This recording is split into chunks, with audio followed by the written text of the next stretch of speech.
I forgot what I had. I poured the water, but I forgot the water. Give me a second.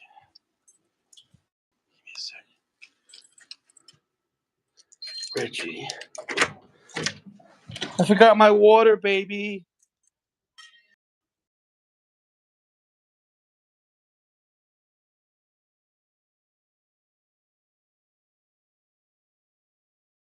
So much, baby.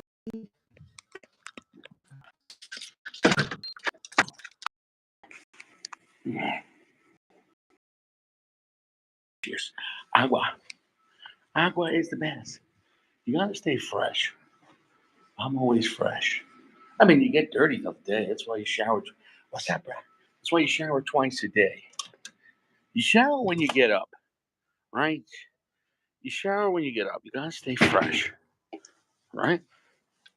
So you shower when you get up.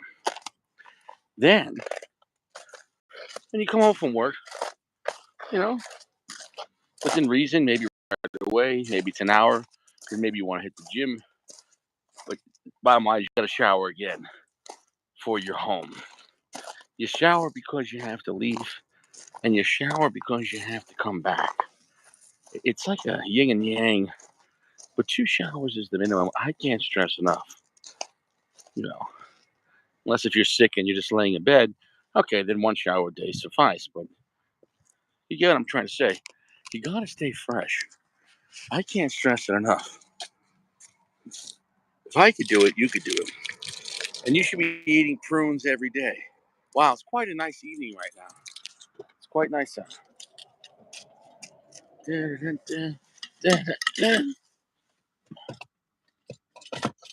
All right, let's get this shit started. Hi, Richie. How's your balls? Hi, Richie. How's your balls? And here we are, snack style. Gentlemen, and I use that term oh so loosely. How are you doing? Are you doing well? Bro, I can't stress it enough, bro. The Richie and me is the Richie and you need prunes. I can't stress it enough. I can't stress it enough that prunes are not an option. It's mandatory. Prunes are not an option. It's mandatory. Do you hear me? Prunes are not an option. It's mandatory. Prunes are not an option. It's mandatory. Prunes are not an option. It's mandatory. Prunes are not an option. It's mandatory. Prunes are not an option. It's mandatory. Prunes are not an option. Right? What do you not want do you not want to clean out your colon? You know what happened? Picture like your stomach's like a pile of trash, like a garbage can. I mean, you throw your garbage out, right? But you ever let your garbage sit in your house for an extra day, 2 days? What happens? Ooh, really starts stinking bad. Almost like you get sick. You gotta clear out. You got prunes. Prunes help cleanse the sin. I can't stress it enough. And I use that term loosely. And tonight, we're going, tonight. I just shaved, so I'm a little, I put aftershave, but still, you're always in the little scratching when you shave. I don't shave the goatee, but anyways, so here we have this cigar presented by Jeremy. Yeah, this cigar is presented by Jeremy. And I'm going to say this. I think I'm going to go over there because where I'm parked right here is very dark. And the problem is it's affecting the show because when I'm over there in the parking lot, which I know every night, I say goodnight to my girlfriend. I give her a kiss. And then I hang out in dark parking lots. I mean, this is a true statement. And it sounds bad, but it's really not. Because literally, I told her, I said, you could literally watch what I'm doing. I said, you could literally just watch the show, and you could spy on Richie. So it is what it is. It's a rather dark night tonight. I think that's what it is. Snow's coming in. There's a snowstorm coming in, Mr. Wayne, and it is what it is. There's a snowstorm coming in. Everyone knows it's snowing. Everyone knows it's snowing. There's a snowstorm coming in. Everyone knows. Everyone knows. There's a snowstorm coming in. And everyone knows. Everyone knows. Right. Quite right, you say. So here we are. Now here's the question. This is the Fuente Forbidden. It's the Opus X. Okay, it's the Fuente Opus X. It's the forbidden line within the Opus X, but the model is, well, the make and model is the Black Rain, right? Could somebody get me any information? It does have the 13 mark here, the Fuente 13, right? The forbidden, right? This one's a little different. This one has another symbol. Let me see here. Yeah, this one has a different symbol. This one has a symbol in the middle of the word forbidden. Right, but I'm just trying to see, looking at the advertisement. Looking at the advertisement. Because there's clues in the band.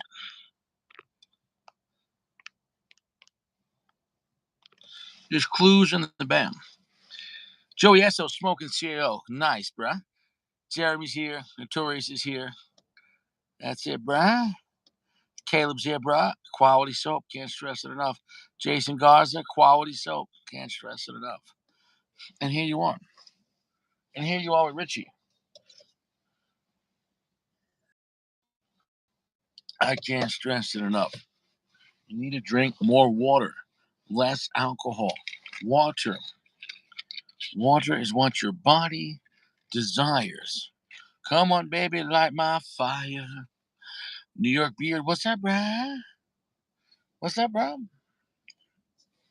Now, without further ado, let's get this going. And just so you can see what's going on. There it is. There it is. Look at that. The Forbidden 888 Black Rain. So this is Opus. This is Fuente Opus X Forbidden Black Rain 2017 888. Is that how much more names do you want? Do you want more names? Do you want more names? Wow. It's quite a cigar. Quite a cigar. Jeremy, thank you.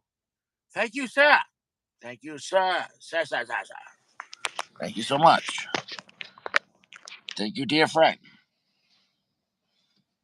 I guess some people, they love the Richie because the Richie and me is the Richie and you. Two more names. Hey, PG. PG 13. Are you fresh? Now, PG. Oh, you know what I did today, right? You know what I did today, PG, right? Right? What did Richie do? What did Richie do right before this?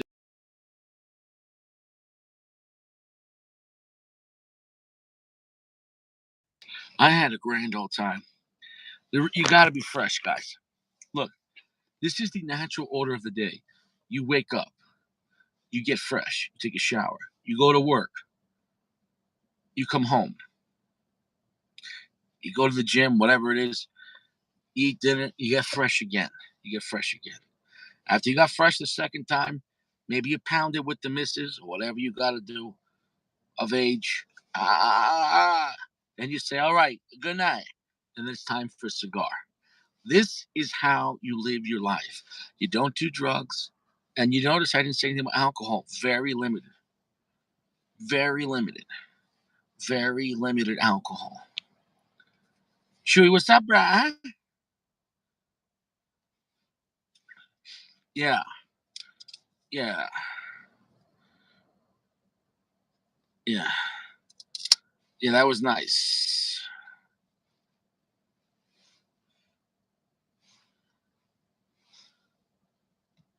You shower every 3 hours. I can't stress it enough. You got it, bro. You got to stay fresh. I can't. You got to stay fresh. This is an extremely dark looking cigar. This is an extremely dark looking cigar.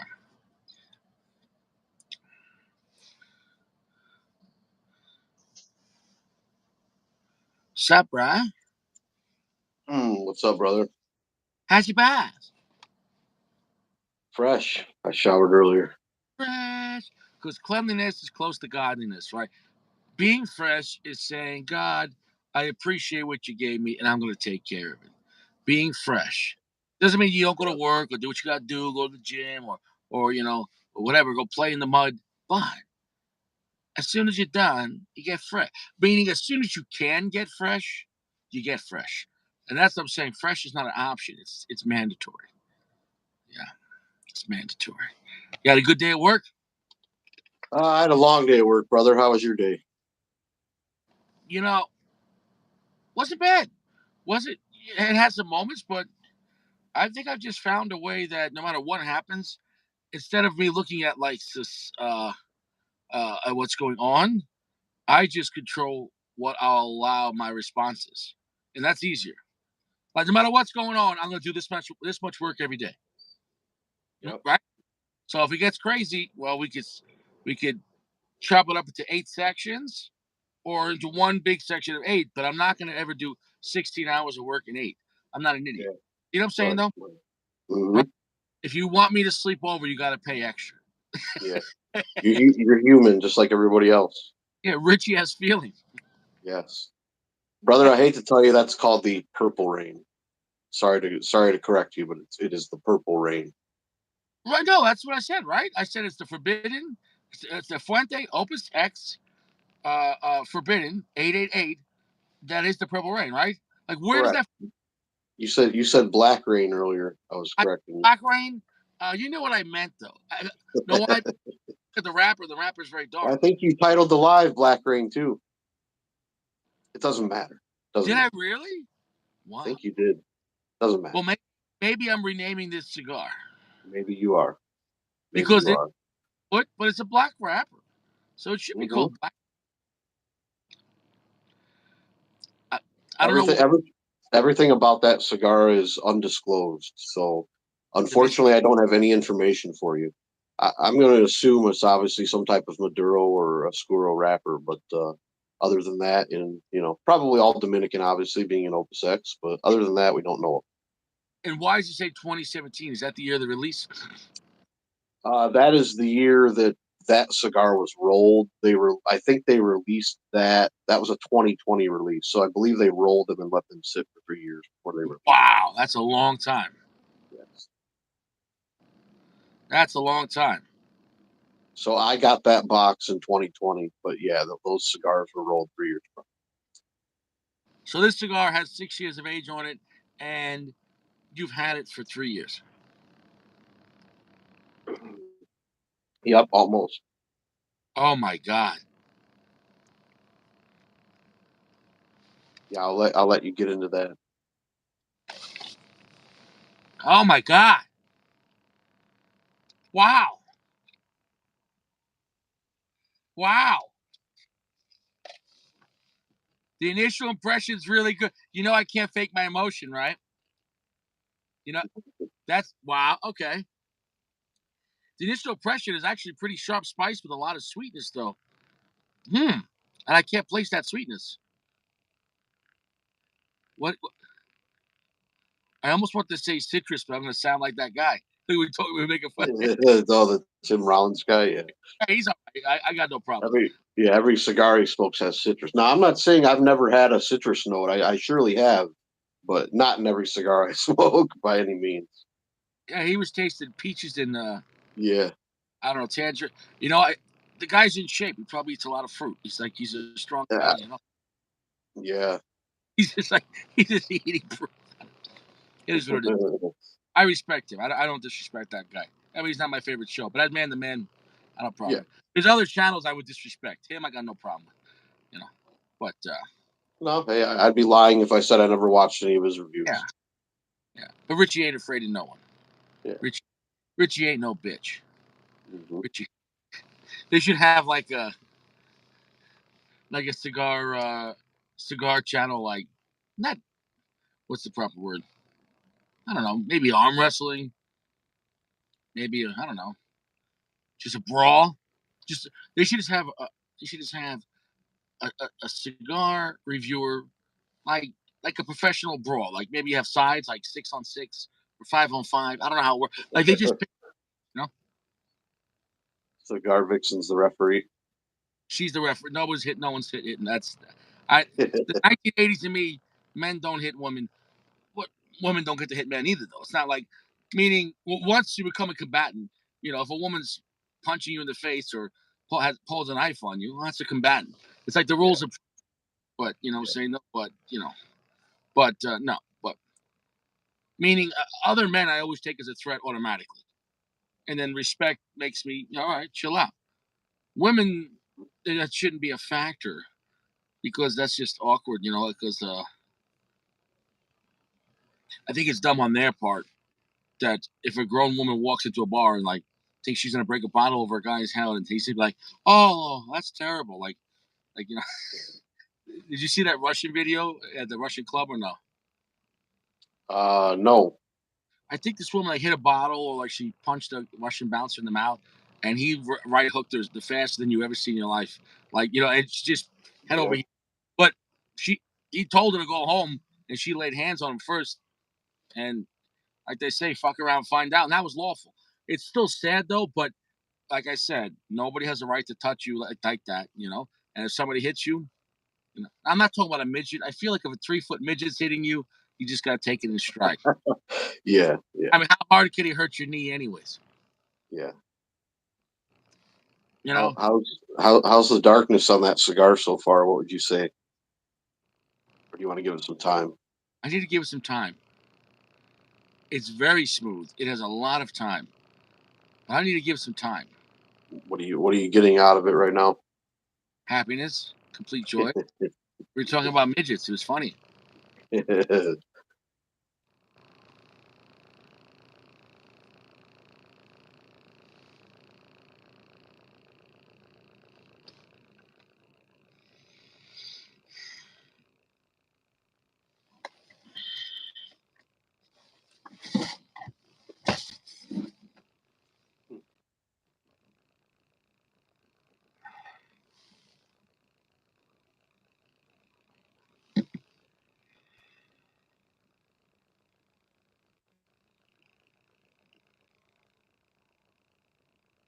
I think we killed Richie. He had to lay down to enjoy the smoke.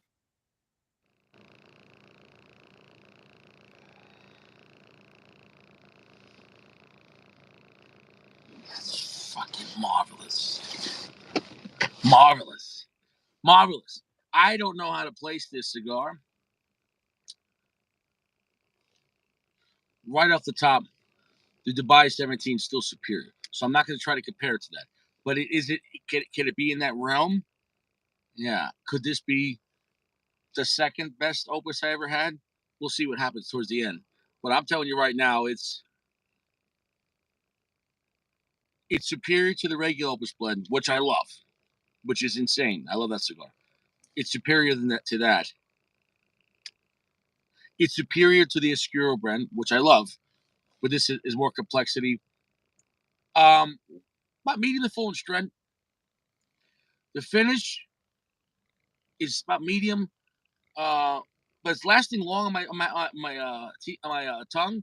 But it's not super strong. About medium strength in the finish. But I think because we just got started, it's going to build up.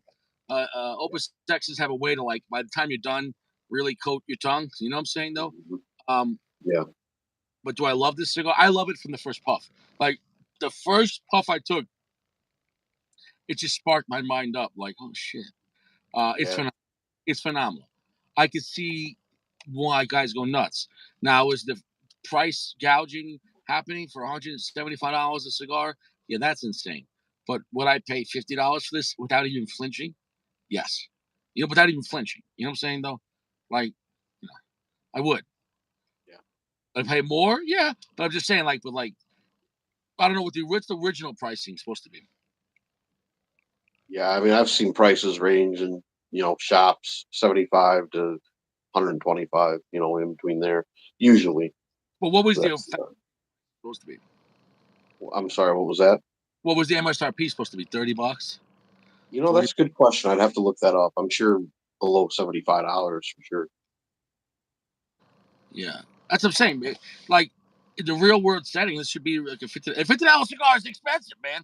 But like Yeah. it's amazing we're living in this world where like money doesn't even matter anymore when it comes to cigars. Like people are just happy to find them, and then guys in the middle are like, remember like that movie Waterworld? They're like, you want to see a piece of dirt? And people are paying all this money for a piece of dirt, because Hmm. so, meaning stuff you could normally get. So when it comes to Opus, they're fantastic cigars, but because everyone buys them up and then like they flip them, it's like meaning a $50 cigar and it's worth it. But and then if you got to pay $200 to get it, and people are just paying to get it, but it's not $200 cigar. There is no real $200 cigar. You know what I'm saying? Right, right. You It's know, all about what people will pay, though, right? I mean, there's a lot of guys just collect Fuente. They may be smoking them. I mean, I suppose that you could say I collect them to a certain extent, but yeah, I definitely smoke mine. yeah. Maybe just not as fast as not every day. I'm not What smoking I'm something like very price is the punishment you pay because of the lack of availability. So the that. Right. first buys them. That's what you want to be with Opus. If you can get if you're the first person to get them. But like you said, even the shops are gouging. So like it used to You be the shops didn't gouge and they made some profit, but they didn't gouge. And then the secondary market, the shops are gouging, and then people will buy it, and then they could flip it again. Like there's that Yeah. much potential. Like basically, when it comes to higher end Fuentes, there's really no bound. It's just the more higher you ask for the cigar, maybe the longer it sits. But dude, like if you had this box right of what? How many? 15 in here? 10 in that box. 10 in that box. Okay. Yeah. So realistically, if you try to sell a box for $2,500, somebody would buy it. If it's sealed, 2,500. I'm not saying right away, but in a week, I think so, right? Yeah, probably. You know, I think they only may. I'll have to check. So those boxes come with a certificate of authenticity. So, and their number. They tell you how many boxes were made basically that year. Right. Like I want to say they made like two. They make maybe around 250 at a time. It's not that Maybe like many. once or twice a year. I want to say once a year. It's not that For, many. for them. No. Jeremy, Purple Goat says he thinks that you to say that Jeremy's. Damn it, Purple Goat says Jeremy. I think you could say you collect Fuente. I don't know why that statement was so hard to read at first because I read it differently in my mind.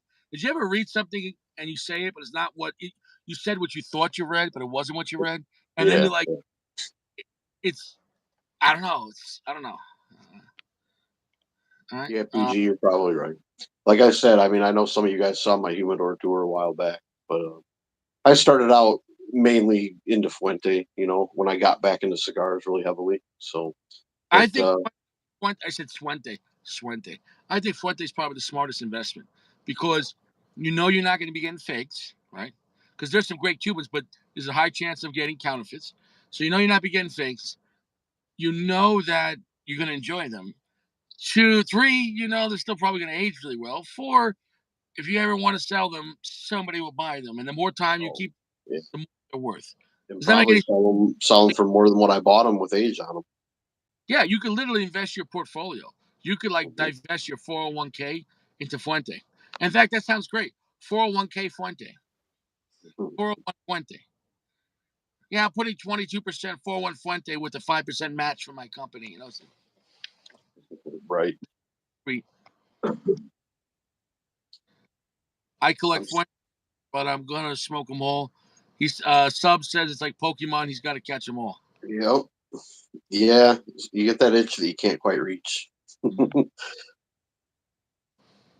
Purple far Goat. as going for Fuentes or any cigar for that matter. Oh yeah, yeah. It's not like Fuente's the only great cigar. There's a lot of great cigars. Well, there's more. good cigars than great. But I'm saying even in the not that I feel like I'm quoting myself, but even within the Richie recommended list, there's a good amount. But what I'm saying is Fuente is like the top of that list. You know what I'm saying? So there might be a few up there, but even within that list. But I think the more Fuentes I'm smoking, like these, like if I had to have only one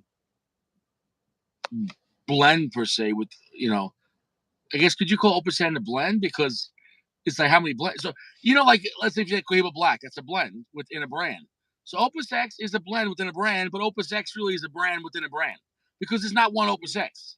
You know what I'm saying? No, Right. once you have more than just sizes, once you have different blends, then you get what I'm saying? So Opus X is really a brand within a brand. Yeah. Opus Yeah. X, There's five core Opus lines that are in production. Different and different blends. Fuente could shut down and just make Opus X and still make millions of dollars. Probably. Yeah. For sure. In fact, I wish Fuente would shut down his regular production and just make Hemingway's up. You know what I'm saying though? Like then he can make more, maybe make more Opus X and an Ajos. Yeah. Maybe Maybe. I'll call him see what he says. I don't think he'll. Yeah. Hey man, could you stop making the curly heads in the Chateau? Not really a fan. We need more than Ajo. I, I don't. I don't. I don't think so. What are you smoking? I am smoking the Casa Fuente tonight. I like that cigar. Yeah. Oh, well, so there's two different kinds. Do you know which one you tried, or have you had both? Oh shit! What's the other color? Orange. Correct. Right. So the normal line has an orange footband. It's probably a little lighter than this line here. This is I call it the 808 series, or because there's an 806, 807, and an 808. This is the 808. It's the Toro size. 807, I believe, is double Robusto, and 806 is Robusto. I remember being fat. Difference is the wrapper. I remember being a fat size. Yeah. Like, Difference is for the most part, Casa Fuente is undisclosed, but I think it's pretty well known that the normal Casa Fuente line is an Opus blend with a Cameroon wrapper. I can't remember which one I had, but I loved it. It's got the orange footband, and then this one has an Ecuador wrapper on it. And it has a gold footband. I'm gonna screw that up. I actually like this one better than the line. Okay. Like I said, I don't think anything they make is bad. It's all gonna be ridiculous. Yeah, he said the orange one is Cameroon too. He's agreeing with you. Uh, Mm-hmm. he says he's waiting on the 110.6 Opus. Waiting on the 110.6. What is Oh. 110.6? I don't know what that means.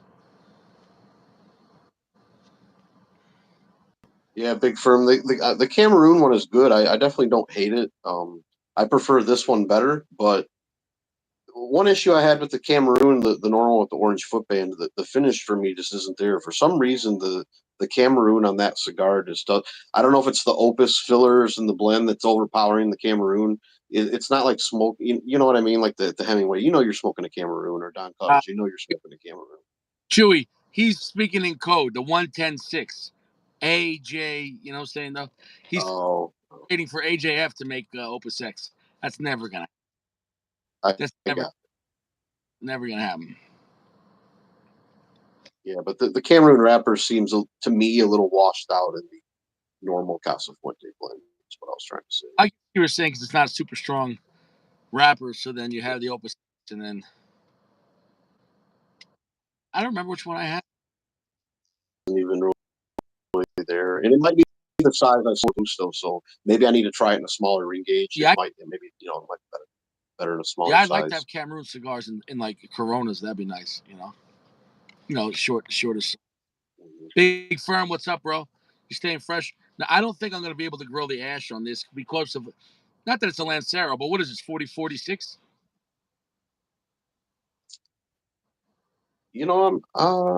I'm not sure.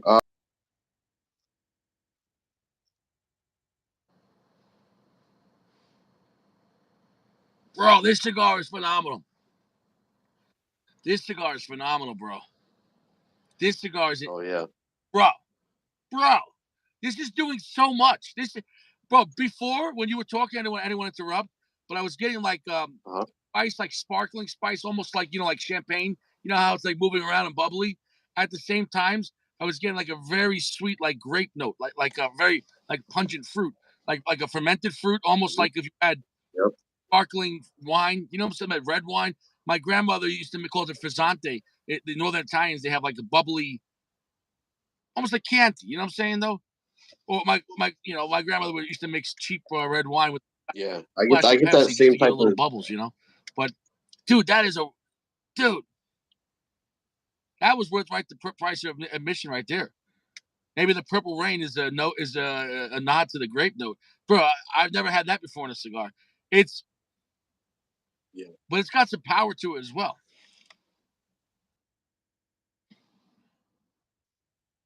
Getting the classic Opus notes with the smoke pit, like the wood, like charred wood. You know what I'm saying? If you're in a barbecue pit, that kind of thing. And whoa, do we lose? Do we lose you? Yeah.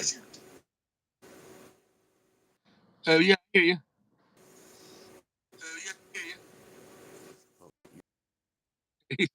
I Jeremy, I'll never break up with you, Jeremy.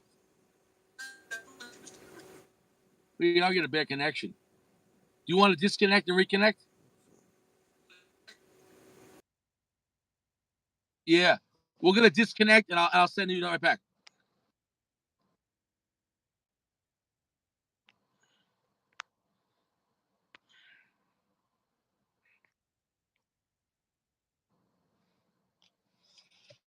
We're gonna get Jeremy right back on.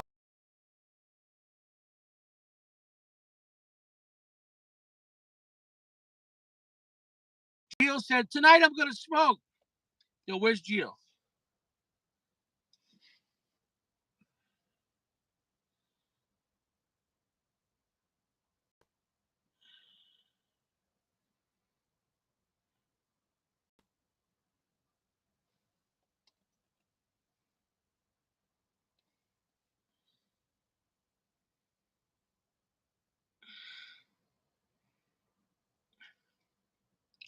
Gio. Bingo. Bingo. Bingo and free Gio. What's his name? Oh, I had a subscriber and his name was Gio. Gio was his name. Oh, free Gio. Free Gio. I don't know, man. What's up, bro? What's up, Fax? Is that better though? We hear you good? Yeah, I can hear you now. Good. Dude, I'm not gonna lie, man. This one's up there. Like all the opens are ridiculous. This would be I think the second best one. Well, I don't know with the 2020. I'd put this one for me on the same level as the 2020 Dubai. Does that make any sense? Like I Hmm. think Sure. like the 17 was the 4.99999. It's right. When I'm smoking this right now, man, when I think about it compared to like most of the cigars I smoked in my life, I couldn't ask for anything more out of this cigar. You know what I'm saying? How many of these have you smoked? Um, Probably 5 or 6. And you were never disappointed. Mm-mm. Like Mm-mm. like No, and you were of course not. home by yourself. What was that? Were you smoking at home by yourself, or like in a lounge? Oh no, I was by myself at home. And that's when I feel like you could focus on a cigar the most. Do you know what I'm saying though? Yeah, There's no agreed. Yeah, I don't go to the lounge as much. I mean, I go every now and again, but if I'm yeah, smoking, I'm usually with you guys or by myself. Sitting right here in the same seat. yeah. And what I'm saying is like I wanted to hang out with you guys. That's why I put the guest mode on this one. But when I was smoking the 17, I purposely didn't. And when I do that, I know not to say it's sad, but it's sad that I don't have the guys on. I guess, but it allows me to only talk to the cigar and read the comments. You know what I'm saying though? Because and then I'm not even using my ears. I'm not paying attention to anything else but the cigar, really. And but Yep. just even just smoking this and hanging out, bro, this is on that level, man. This is on. It's like ridiculous, man. You really can't.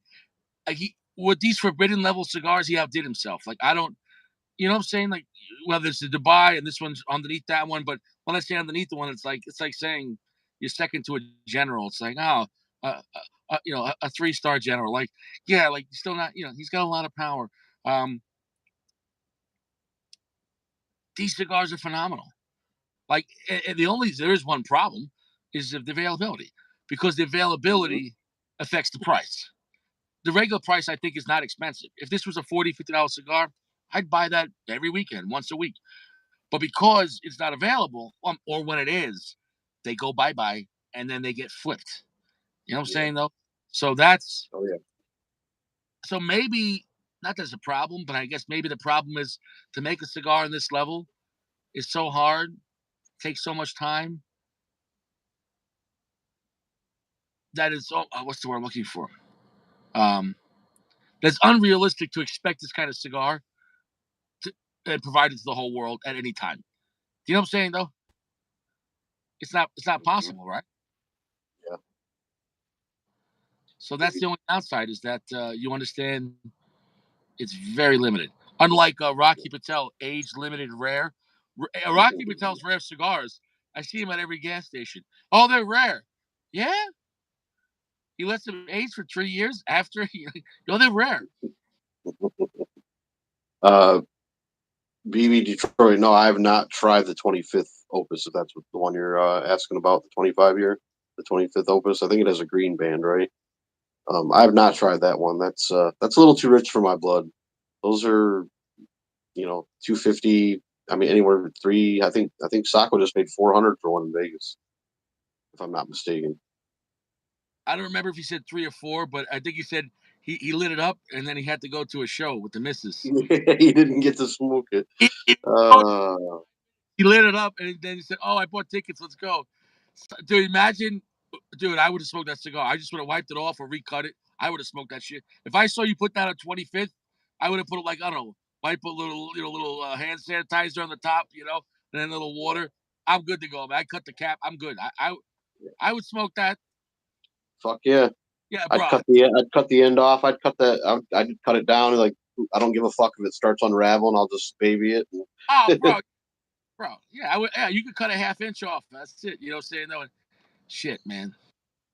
Yeah, that's Some bum smoked that Opus X 25th anniversary. Yeah, yeah, you mean a used one? Yeah, Yeah. yeah. Someone had a $200 used nub.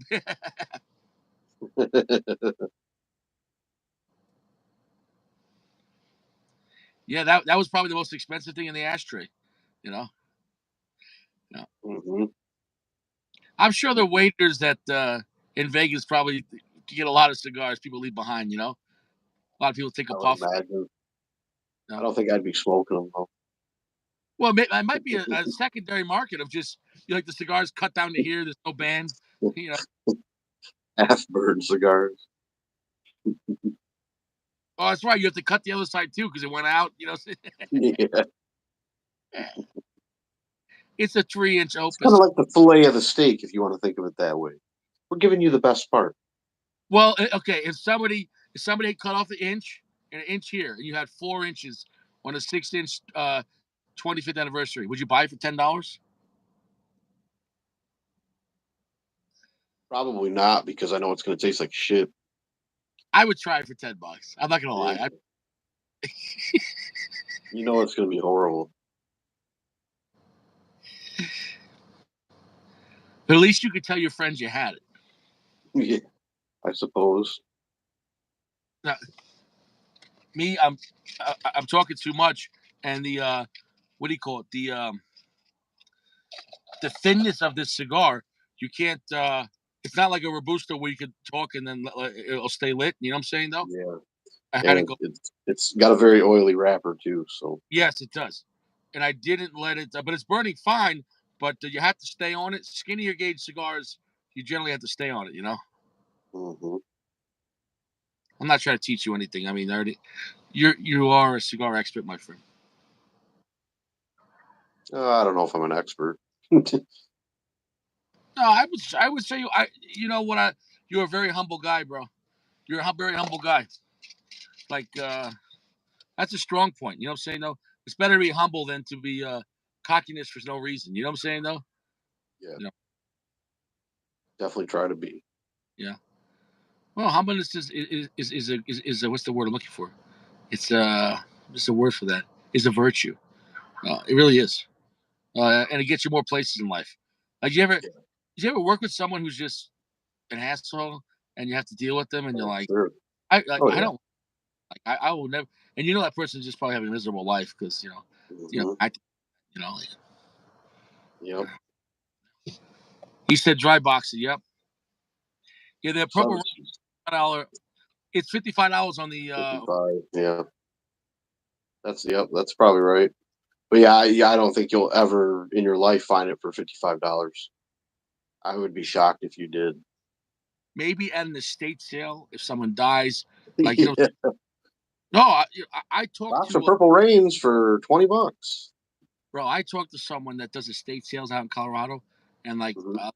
it's whatever for me estate. Like they and they have contacts. You know what I'm saying? No, and like they go to people's houses when people die, and like they buy a lot of stuff, man. People's wine collections, people's champagne collection, people, whatever. You know what I'm saying? People have expensive shit, knife collections. Yeah. Um, because people collect stuff throughout their life, and then if they pass, lots of times the wife's like, I don't want this shit, and it happens, Hmm. Sure. Yeah, because maybe I need to hit up more estate sales and look for cigars. yeah, look, you need to go to estate sales, yeah, dude, why not? You might have a guy that's been collecting Cuban cigars since the '70s. You know, Right. crazy things that happen, bro. Yeah. Oh, You know, sure. crazy things that happen, man. You said roosters are cocky. Jeremy is the Opus whisperer. He knows his stuff. That's it. Big firm gave you the Opus whisperer, the OW. Man, what do you use on your beard, man? Because your beard's always looking good, man. What do you use? Like beard oil? Honestly, I don't, but I want to get into beard oil. I really just keep it combed, and that's about it. Let it do Yeah. its thing. Try Duke Cannon. They have the beard shampoo, and Okay. where beard is at? Once I started using the beard shampoo, it becomes like 10 times softer. It almost like before I started using that, my beard felt like almost like straw. You know what I'm saying? Though it was Hmm. dry, and then especially out here because it's dry in Colorado. As soon as I started using that, like, and then my girlfriend started like playing with my beard. She's like, "Oh, it feels nice," like that. And they have it comes with the oil. Um, but I think the shampoo is really important, man. It really has. I don't know what the hell they put in that, but it's all natural ingredients. If you get like some cheap shit, you gotta be careful. What's the name on that brand? You said Duke Cannon, the soap brand. Buchanan. Okay. It was like $20. It was like a beard kit. I highly recommend it. Okay. Where is this cigar right now, bro? This is a 4.9 cigar. This is a 4.9 cigar, bro. It's medium to full. I'm getting chocolate, tons of charred wood. I'm still getting that grape note too, man. But like it's like bubbly too with the spice, bro. This is and it's pretty heavy now. Like, how dark is it? 3/4 of darkness as well. Um, it's on the darker side, but it's not like pitch black darkness. So how about you? How about you and your opinion on that? How dark the Yeah. cigar? How dark is the one you're smoking? Yeah, I don't think it's 100% dark the cigar. Like, it's not scary.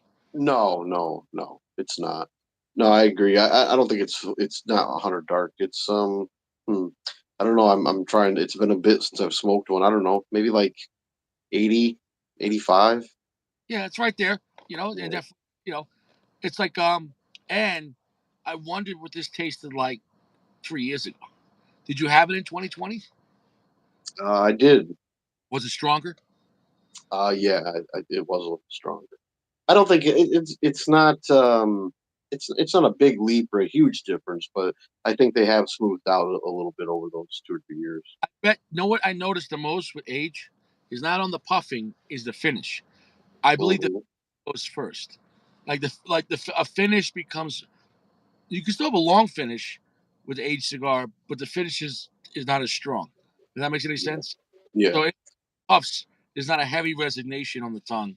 I think that's the first part for me. What I noticed with cigars that have like 3, 5 years, 10 years on them. Like I had a cigar that had 20 years on them, and like I'd be puffing. I'm like, wow. And as soon as I take it out of my mouth, I'm like, wow, where'd it go? Like it would just be like it was a 20-year age cigar, and as Yeah. soon as I the mouth, it was nothing. It was like I wasn't even smoking a cigar because the 20 years really the cigar retired. 20 years. Yeah. Finish on that 2017 though. Oh, I don't think I've ever had a better finish in my life on any other cigar. Oh, this one right here. No, on the Dubai. Oh, Sorry, the Dubai 2017. Best finish, hands down, I've ever had to this point in best my life. finish, best puffing, the aromatics, and I feel like I'm talking just justice to this one. No, this is a 4.9 cigar. This would be tied with the 17, with the 20. And this is Yeah. ridiculous. This takes the regular Opus to a level, to a ridiculous level. Yeah. But the Dubai was like final boss. Like the Dubai, and I don't want to be sacrilegious, but the Dubai would be like God's cigar. Like everything else fails to them. You know what I'm saying? Because at Yeah. that point, Yep. all great cigars, you could say, oh, well, it's only a little bit better. Well, when you're at 99 point, they say like the Lysol kills 99.9% of germs. Well, Hmm. Dubai is that 0.001 that it can't kill. The Dubai is the strong, I don't mean the strongest in strength, but the Dubai is just the greatest blend I've ever had in my life. And I don't want to say it, but I don't think it can be topped. Maybe, I don't know. You never know. Is a possibility? Sure. I mean, dinosaurs could come back. Possibility. It's hypothetical. But is it likely? No. Dude, I've been smoking cigars seriously for like 10 years, but more than that as well. But like really paying attention for like 10 years, hanging out lounges a lot. And that one, it even cut the royal release. And Yeah. and that's not easy to say. Yeah, I would consider the Purple Rain if you want to give it that unicorn title, it's probably in that unicorn league. Oh, dude, it's a 4.9. Well, But I'm just saying as far as rarity, hard to find, hard to get. I mean, this Opus is already hard to find, hard to get, but you've got Opus, and then you've got like just that little bit above, in the league of Opus. pretty an elite group, right?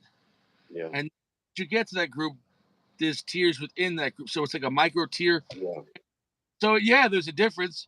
Um, it's not like it's astronomical from from a no, 4.8 to a 4.9 to a 4.99. You think, oh, it's only a percentage, but there is a difference. So as far as what I'm saying, though, like yeah, yep, it's very yep. great, a little better, but it did.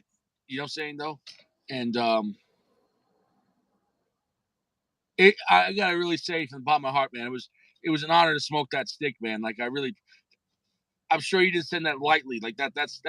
Those are very rare and hard to find. I'm sure you love those cigars. So, Richie did really appreciate you sending. Oh yeah, oh yeah, no problem. You're very welcome. He said Dark Shark's got it, man. He's right. The Dark Shark takes the cake, bro. You're right.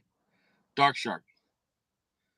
Bro, Big Firm, have you ever joined the 300-second club? what's that? I'm kidding. I asked Big Firm if he'd ever been part of the 300-second club for a comment like that. uh, oh shit! Big Firm. Jeremy, the cigar whisperer, the Opus whisperer says you might have to go to the 300-second. I'm kidding. Yeah, I know he's joking. Oh yeah. Yeah, it's a fucking magical cigar. I mean, I hate to keep talking about it, but it is for sure. Yeah. Oh yeah. Yeah. Oh yeah.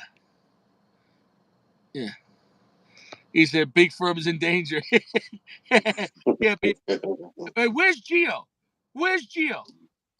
Gio was Yeah, Gio, he said he was smoking a fucking cigar tonight. and this is what I'm saying about Gio. I love Gio, but he's losing his reliability. He's probably on the phone with his girlfriend. Where the fuck is this guy? Where is he?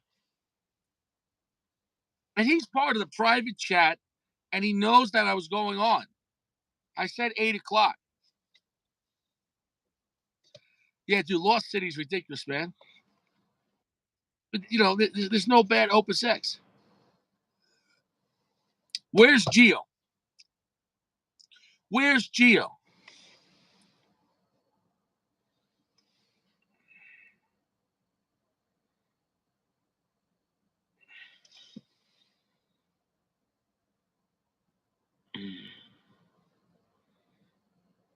What a phenomenal cigar. Are you back? There we go. I guess my internet connection just doesn't want to cooperate tonight. Sorry you about that. Start? No apology. He was lagging out.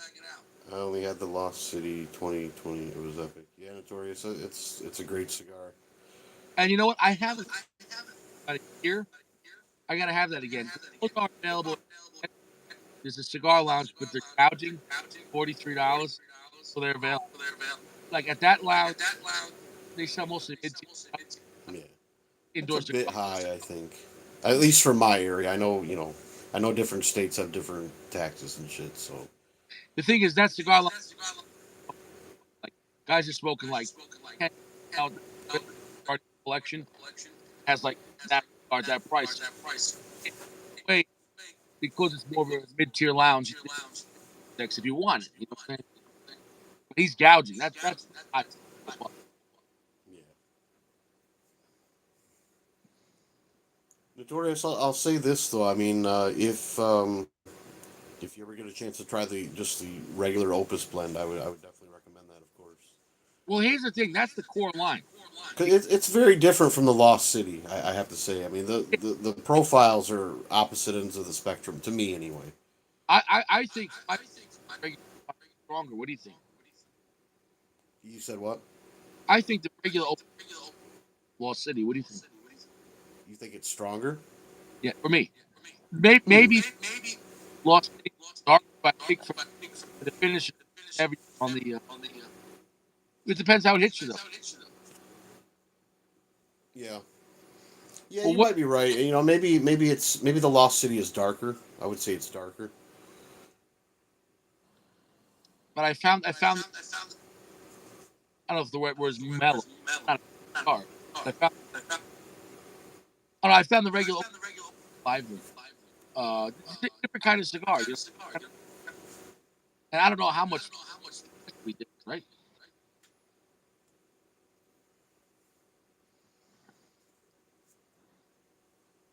The problem I is don't we know. don't, right? What's that? For some Nobody. reason, you're breaking up for me. I don't know if I need. What the fuck is going on with my? All right, I'm gonna disconnect. Sometimes we have to do that. Let me see.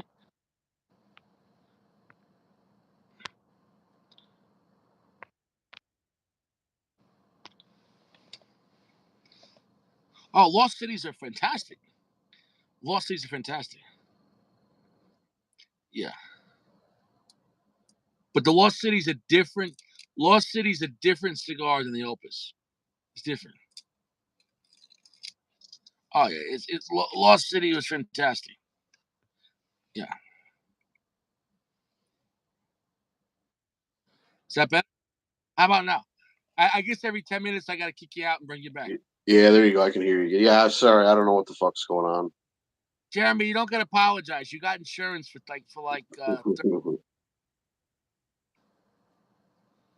Yeah, that's right. Fuck you. Deal with it. He's like, I'm a prince on this show.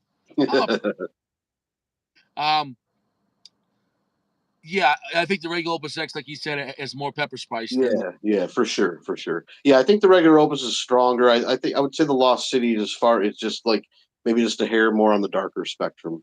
You And know. that's the illusion cigars can have when a cigar has a little darker profile, but it's not as strong. In your mind, you're like, oh, that's just darker doesn't always mean it's a stronger blend. Like yesterday, that Agro Norsa, that beer that Dad sent me, that thing kicked my ass. I'm not gonna lie, bro. And I didn't eat that much before I had it, and I don't even think I had that much water in the car, and I wasn't ready. Just mentally, I wasn't ready. You know what I'm saying though? And like, it's like if you went to a job interview but you weren't ready, and they start asking you technical questions, and you're like, "Fuck." And dude, that thing was in. It wasn't that dark, but it was so intense. Like every puff you had to earn, and you're like, And even every time I held the smoke, I was like, "Holy shit!" Yeah, Like that. it seemed like it was kicking your ass for sure. It was. And then for somebody on the internet to say it's a medium strength cigar, I guess they're smoking heroin because how could you like it was a great cigar, but be ready when you smoke the Cerebus. The Cerebus, well, and the a piece of the ash fell off. But I went to do this. I'm talking about the Cerebus. The skinny gauge, I can't guarantee the ash with the skinny gauge. Um, Yeah, I'd like to try more Aganorsa. I've only ever smoked the Aganorsa leaf, the Maduro. It was a box press. right. I'd like to try more. I can recommend. The Maduro was great. Yeah, and it's a very reasonably priced like mid tier brand. Hmm. Hmm. Similar to like my father. Um, my father is a brand you get a lot for your money. Like what I'm saying though. Like I feel like my father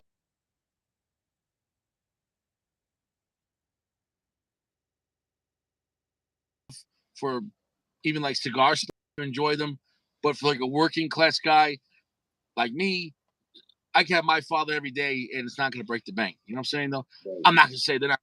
I mean, for God's sakes, but they're really great. You know what I'm saying though? They're rich, they're intense, they're strong, they're dark, very heavy finish, very earthy generally, lots of spice. The Bijou is overall still my favorite until we get to Garcia and Garcia, but you can't.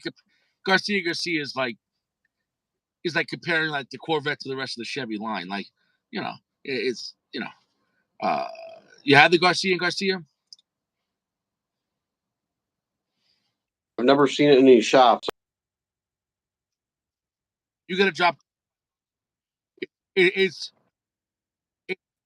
my father, and definitely you could tell it has more age on it um, than a regular life father. It still has strength, but it's a lot smoother, a lot more creamier, um, more complexity instead of just more raw power. Um, but it's almost 3 times the price of a regular my father. You know, so the Bijou in the regular round was my favorite. I don't know about the 100-year Bijou. I don't know. Do you know anything about the 100-year Bijou? What they changed?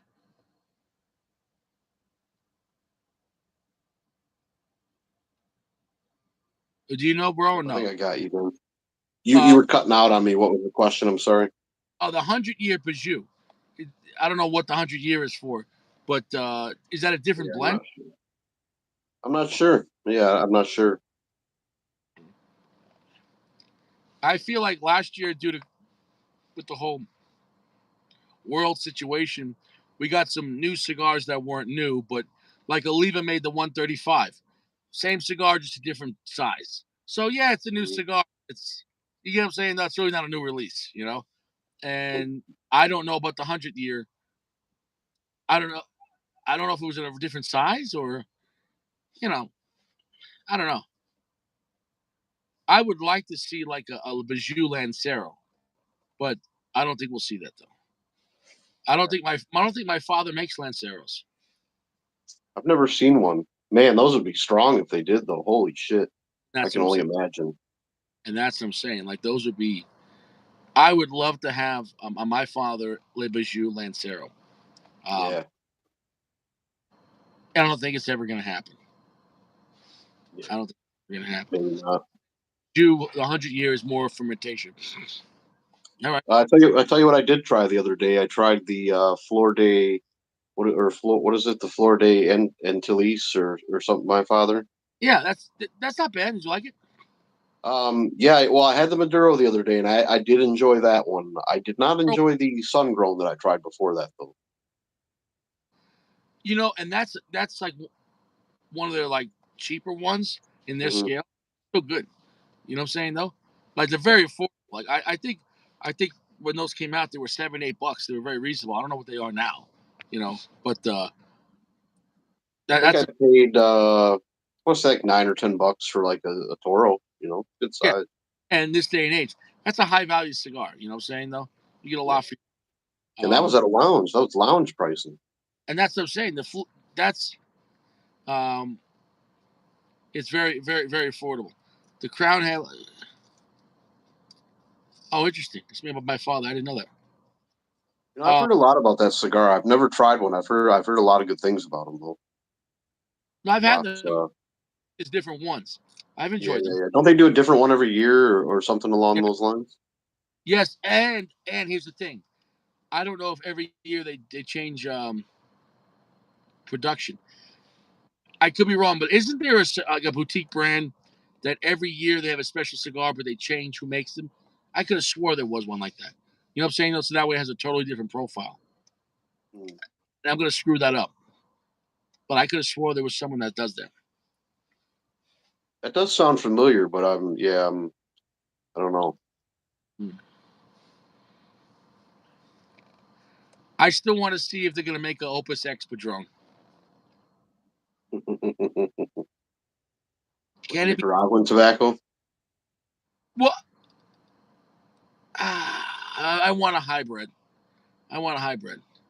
I think Dominican and Nicaraguan tobacco works really well together if it's aged, Because if it's not aged, the Nicaraguan tobacco is going to overpower it, Yeah. I don't know. I do enjoy aged Nicaraguan tobacco, of course, but I'll be honest. I like the younger shit too. I love that pepper and spice. If I'm in that type of mood. Oh, absolutely. But what I'm saying is a young Nicaraguan tobacco would overpower the Dominican. You know what I'm saying? Oh yeah. So that's what I'm saying. In a blend, it wouldn't work. Mm-hmm. Saying though, so maybe how about this? Aged Nicaraguan tobacco and younger Dominican, a reverse, and see. I don't know. Cool. Yeah. Like a role reversal. Yeah. But we see enough role reversals in this world right now, 2023. It is what it is with that. He said the Cavaliers is just okay. He says, so big. It's not Big Firm approved. Big Firm says it wasn't on his list. I tried the Mil Diaz, and I want to say I didn't care for it, but to be fair, I had some bourbon while I was smoking it, so Now, I'm gonna be honest. It's I'd a like good. to revisit it on a clean palate. Nah, it's not a great cigar. The Mil Diaz is good, but look at my face. Okay. Good means good construction, aged tobacco, whatever it is, but the blend wasn't like wow, Mm-hmm. I found it to be a little too quiet. It was a little too quiet, not much going on. Yeah, and that's kind of what I remember too, which I was surprised drinking it with bourbon. I'm like, I would expect it to, I don't know, but I thought maybe the bourbon was overpowering it. Now, but you were right in the That's first, not- and they called it the Mil Diaz because they said it took them 1,000 days to figure out that blend. 1,000 days. At that point, you're like, "Fuck it, just make something." I can't. I don't know what to do. Yeah, it definitely did not hit my palate. That's for It, sure. let's be real. It was a boring cigar. It was well made, but it was a boring blend. There's Yeah. too many good cigars. You know what I'm saying though? Mm.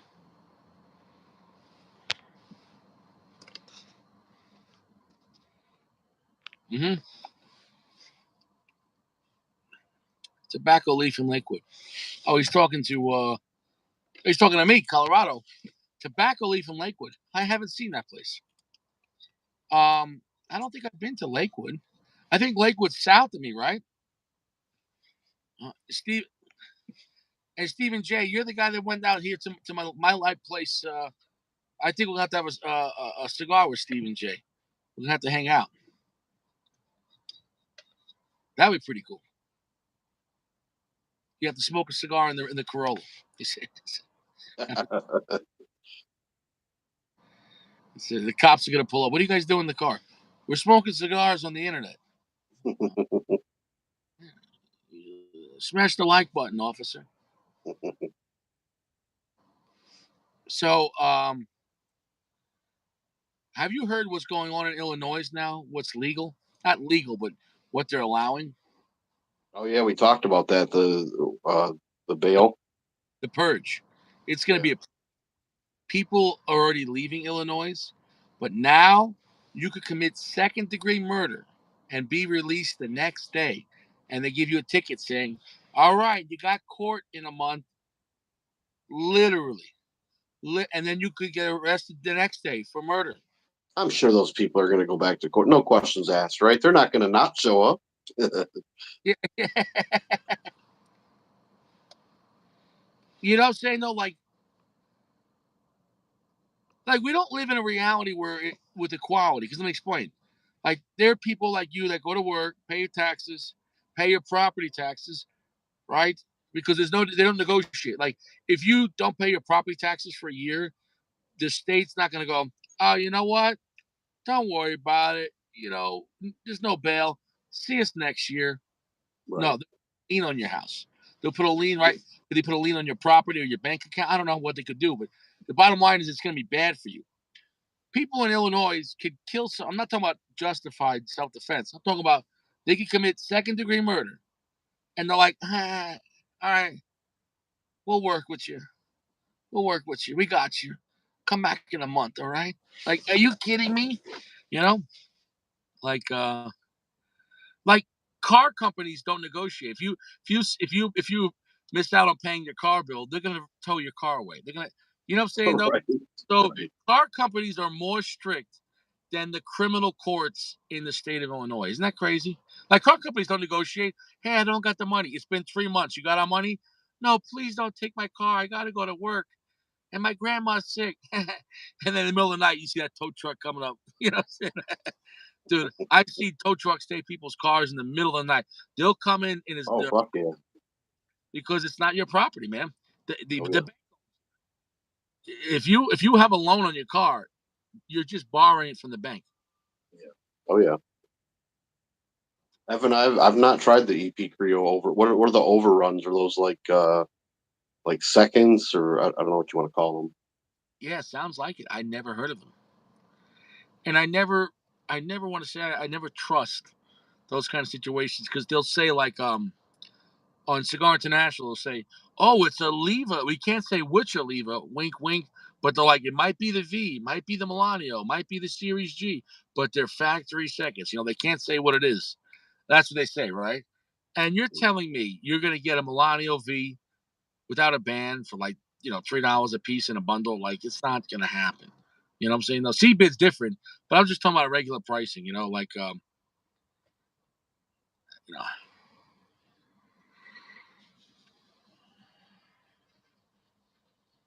know, he's lighting up.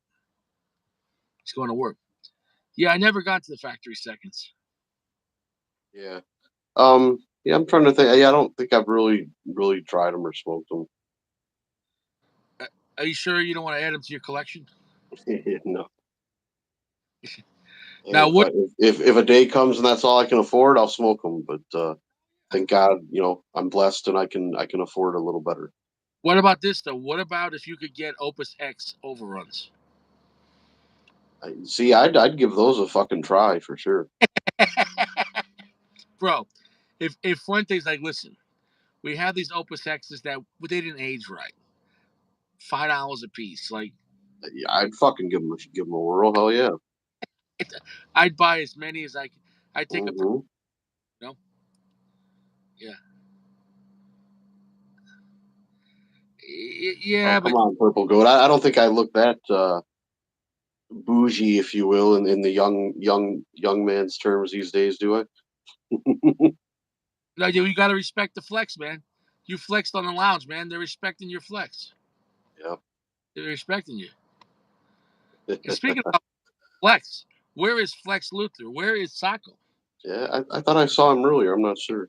Hey, keep in mind too. I do have a nice collection, but that did not happen overnight. That's for sure.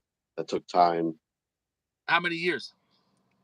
At least a couple of years. And I know that probably seems pretty quick for what I have, but a couple of years. Yeah, Gio is gone. Dude, Gio said he was smoking a cigar tonight. Where is he? I'm Do you just think I'm just busting on you, PG. do you think Gio's sad because I was busting his balls in I the don't know. Gio, are you out there? Do you want to come on the show, Gio? You can come on the show. Dude, I wasn't even busting his balls that hard. What was I saying? Because Gio said, I'm smoking a cigar tonight. And what did I say? You Hey, did say hey, that. make sure you show up to the lounge because I'm smoking. Gio, like, how's busting his balls? Where is he? I think he lost his thick skin. He's got a woman now. He's in puppy love, and we Yeah, can't find. maybe he got a phone call he couldn't refuse. Ah, he's gonna That's show. my guess. He's gonna show up on the second cigar because I did bring out a second stick, and I don't know.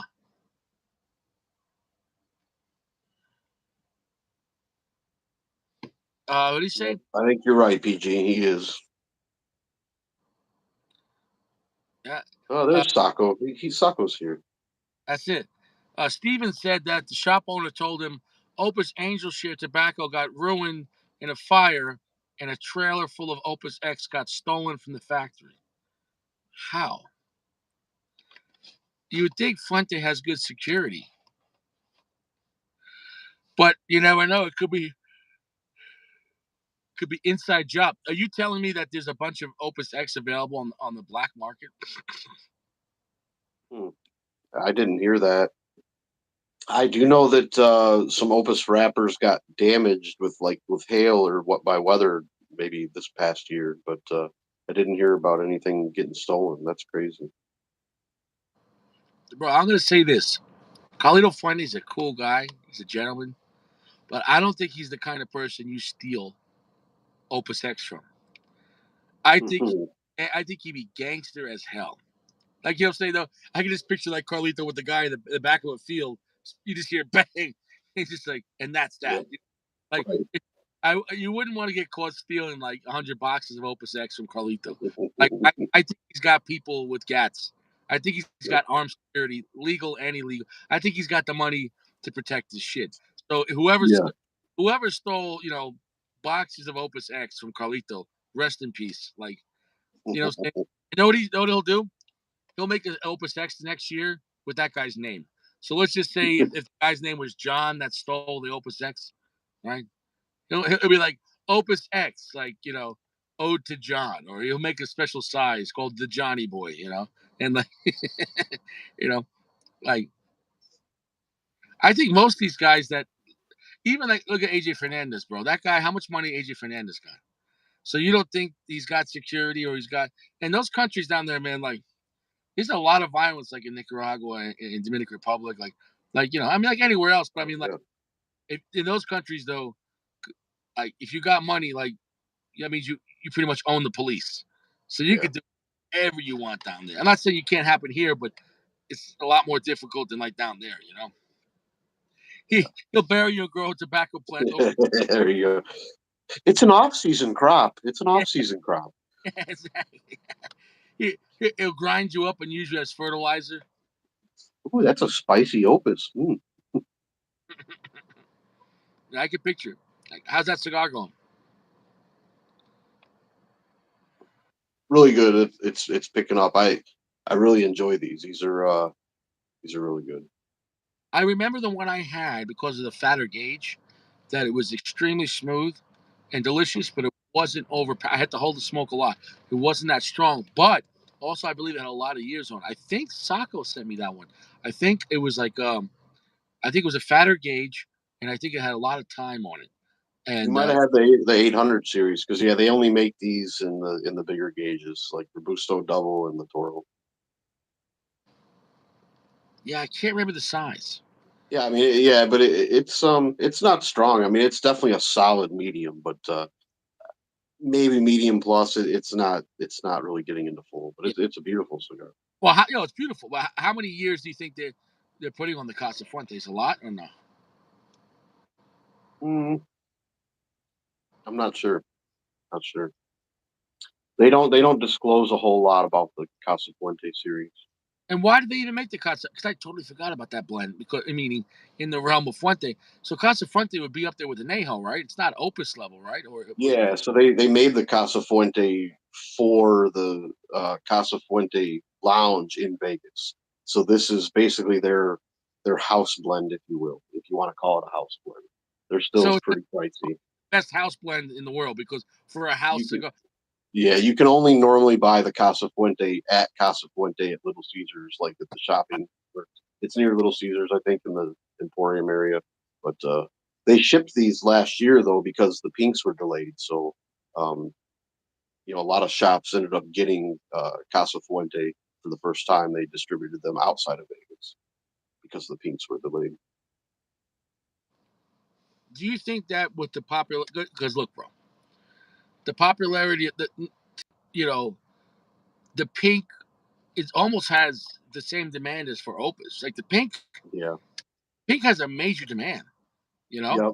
And if they keep up with what they did this year, I assume I could be wrong. I don't think they're going to do like Opus and do the pinks twice a year. I think it's going to be once a year, and I think it's going to be like around October. Is that breast cancer awareness? Is October, I believe, because but that's when they came out this past year.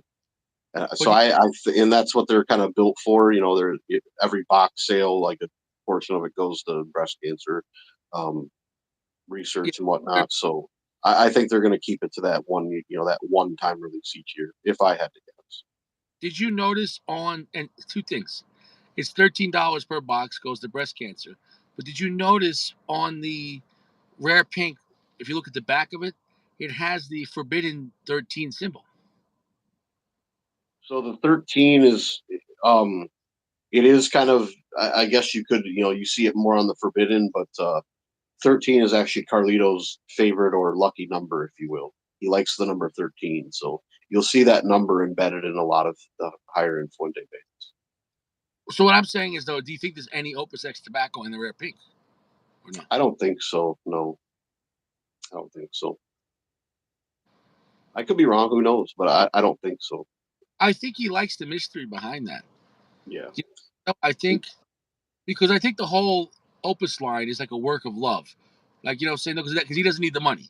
He has all his regular production and the regular Don Carlos and the regular Hemingways that he could. He doesn't need to make Opus. So the fact that he's making Opus, it's like he's doing exactly what he wants, the way he wants it. I'm not telling you what it is. I'm not telling you what I did to it. Yeah. Take it, and everyone's Yeah. like, everyone will take it. You know, Oh, and that's a lot of blends are undisclosed, right? Like that Purple Rain is undisclosed. He doesn't say what's in it. I don't know how. And like I said, I don't like to really call people out, in the community because I mean their opinion is their opinion. But the 60-second guy, he really didn't like the cigar. He's like, yeah, it's a good cigar, but it's like like a regular good cigar. And I'm like, Yeah. how could you smoke this if you have any kind of palate and not be blown away with the cigar? Yeah. I don't. Some people don't like Opus. I mean, I don't know. I don't see how, but that's I don't know. Maybe their palate maybe just doesn't hit them. I think his opinion though, because his opinion is as long as it says Opus fanboys will just buy it and pay exorbitant amount of money, and it's a scam. Bro, I'm here to tell you, man. Like, I'm the first one to call out a conspiracy or to call out bullshit. I can't lie. Opus lines are not bullshit. Like, they're not. Like, they're so not bullshit. Like, I get it. They're not always available. And I get it. They're not cheap. And I get it. The secondary market can get crazy. But no one says you have to buy secondary.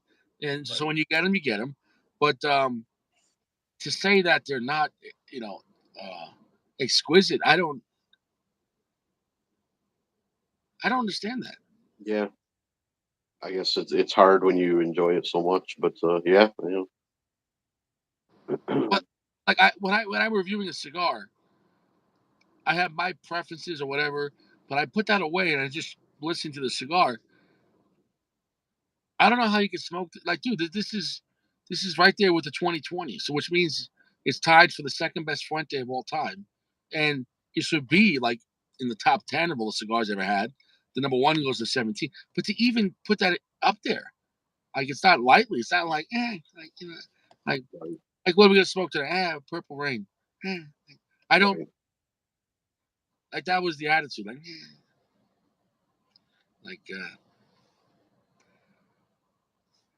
I wonder if some people, if they don't get like sponsorship from companies, then no matter what, they're just gonna shit on them. You know, Yeah. I don't know Yeah. Yeah, because there's people like that.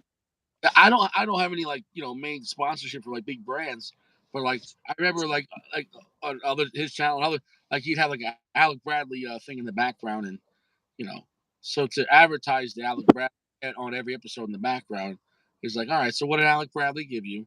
You know what I'm saying though? Like, like I couldn't put one Rocky Patel, Alec Bradley on any level with Opus X. It's not even possible. Mhm. Like it's not even possible. Like it's he said some people get off on being a contrarian.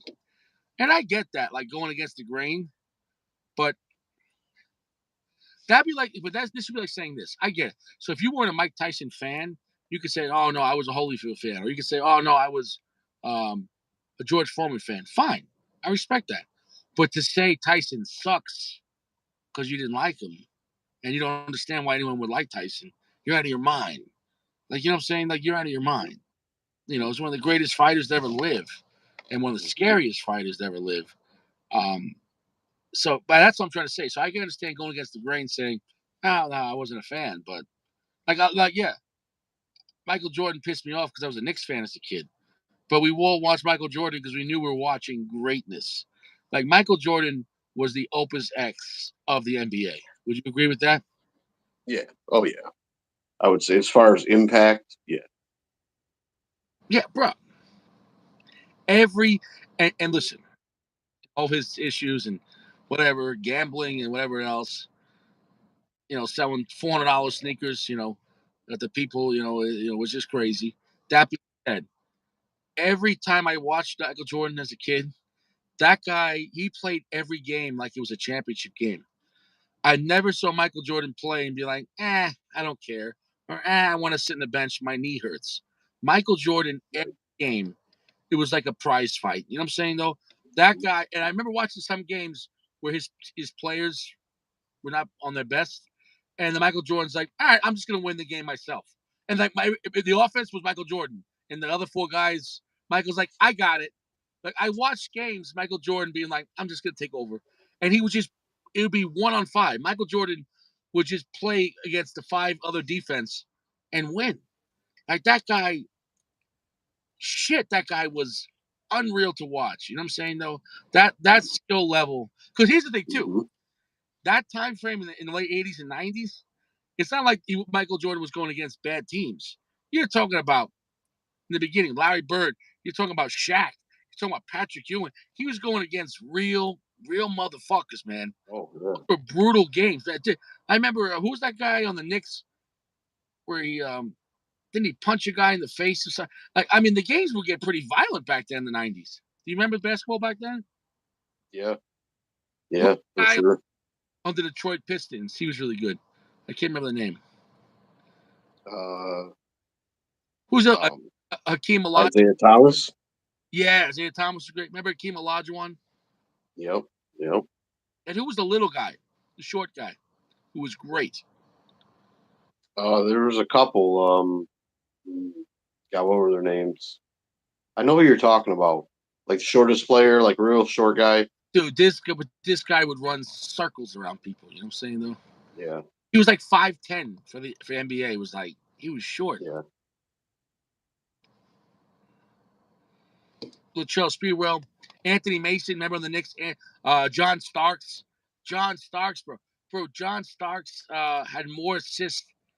John Starks was nasty, man.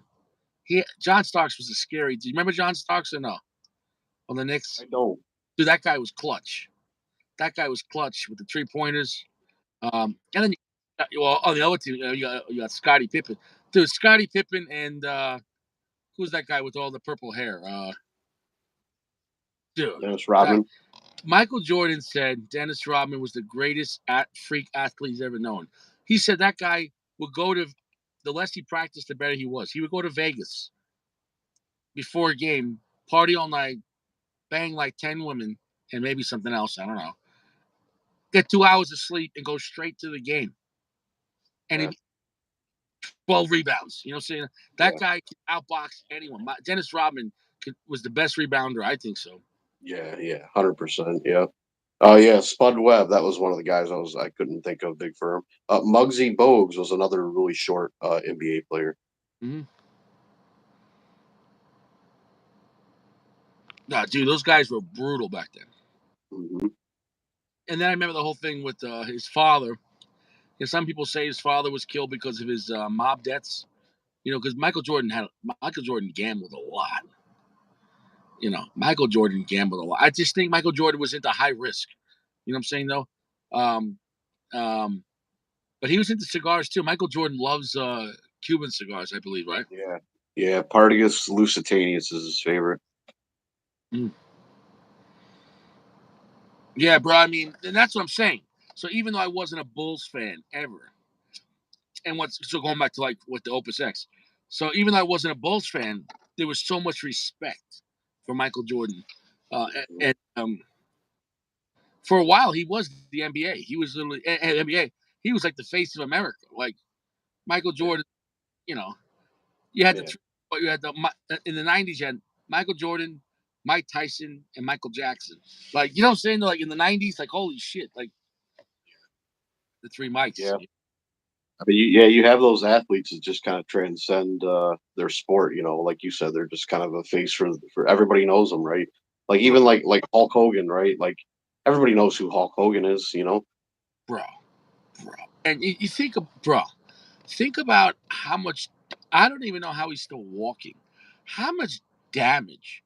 Because people think wrestling's fake. Yeah, I get it. Who wins and loses could be. It's all planned, but you can't fake gravity, right? Yeah. You get thrown out of the ring and you land on your back and neck on a table.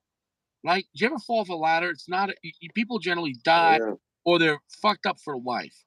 And then to Mhm. go out and wrestle a 600-pound man, have a guy literally Yeah. climb up 6 feet, jump up another 6 feet, and land with his leg on your neck and be like, "Oh yeah, what could go wrong? Oh, it's so fake. Like, if Right. let me jump on your neck one time and you could be in the hospital. Like, Most people can't do it. I mean, you see these shows where these guys go out and they try to audition for these wrestling camps, and most of them don't make it. There's no way. Yeah, like you said, the results are obviously there's writers, that's staged, right? But you can't.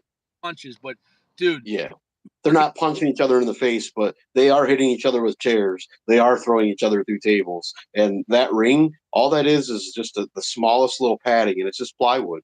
I yeah, mean, they're hitting that ring. I mean, yeah, they work and train on how to hit the mat and how to land. I mean, it's definitely, and they help each other, right? I mean, you're not going to suplex somebody if the guy's, fighting you, right? I mean, but they dude, help each other. I mean, they jump and they do things.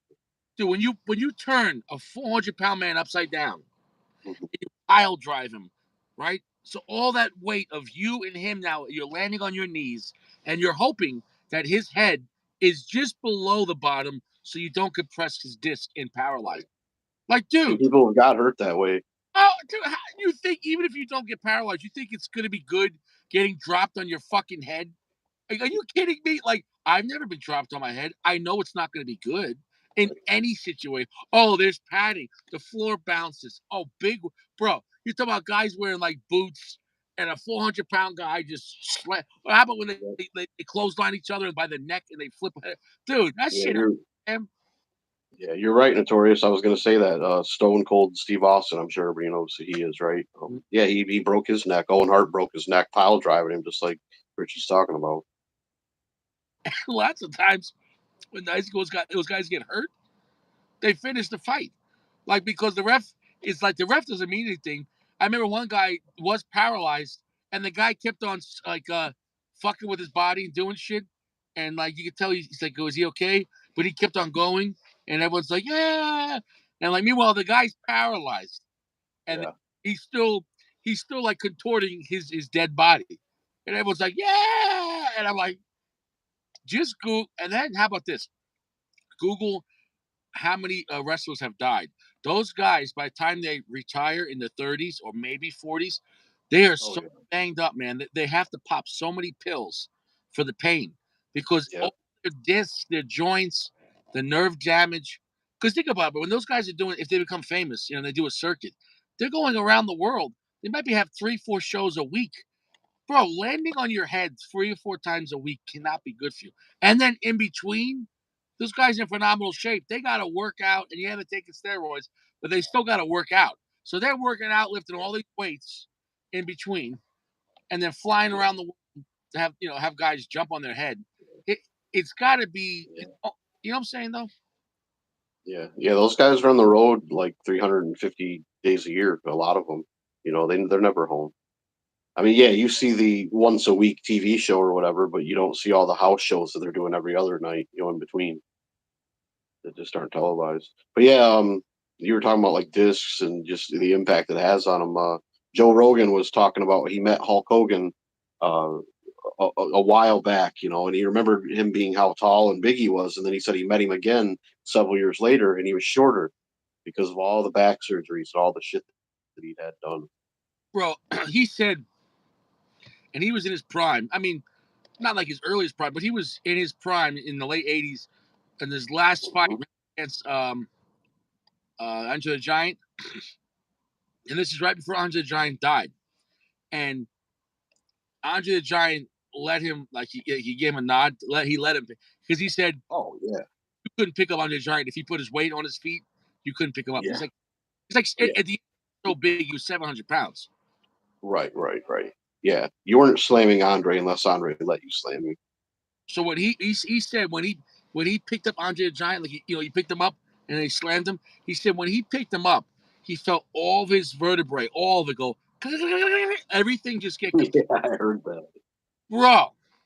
And that happened like, bro, picking up a 700 pound man and the size of the Giant, just to think to pick him up and body slam him. And Hulk's no little. He's little Yeah. compared to the Giant. Like, dude, did you ever hear the story how Andre the Giant took a shit on someone's face in the ring? Yeah, well, I think that was Jake the Snake Roberts. I think he was on. I think it was on Joe Rogan. He was talking about that. Like Andre would, because he was known for how much he could eat, how much he could drink. Like the man could literally drink like 100 beers in 100, one sitting, and more. like And he could drink like 336 packs. yeah, but Jake said he would like drink wine by the gallon, and then he'd get in the ring and like fart and shit, fart on him and shit. Yeah, Oh, you know who? I think it was. I think the guy's name was Bad News Brown. I want to say yeah, that he because shit on. Snake was talking about that. Yeah, he farted a lot, Yeah, but he shit on one guy like liquid he diarrhea shit on Bad News Brown. Yeah, all over his face. and was laughing about it. What's up, Atlanta? Yeah. Dude, Like, can what do you you do imagine when a that, bro? 7 foot? Did you ever hear Yeah, this? what do you There's do two when a stories seven about the foot Giant. four guy? Oh, I think I lost you.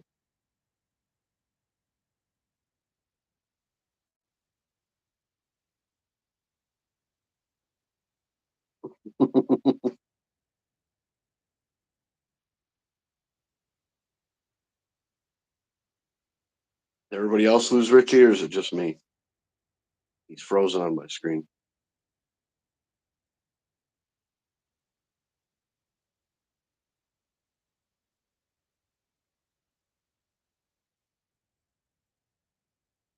Okay, so it's not just me then. That's good. We'll blame Richie. Yeah, I can't imagine. Or You guys hear five. me? Yep, there you go.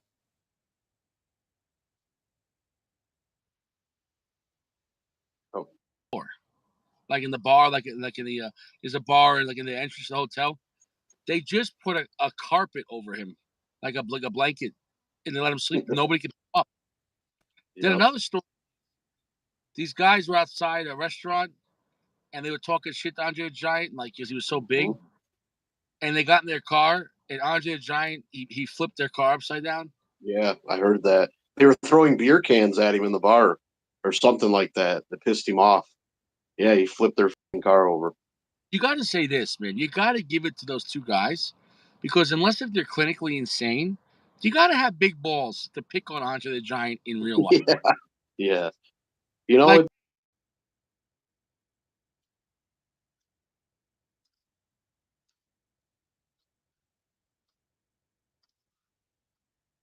he got wonder of the world, or whatever you want to call him, but he, think about how tough it was for him to live his life. Like Jake the Snake was talking. He couldn't take a shit on the toilet. He had to shit in the bathtub, yeah, and yeah. just turn the shower on and wash it away slowly. Nothing was built for him, right? Like being that size, everything in his world was small to him.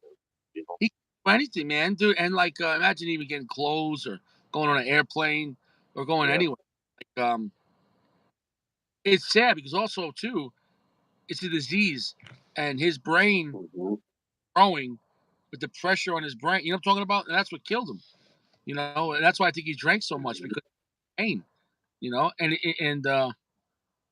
you know, because the brain kept on growing, and then they had no more room. You know.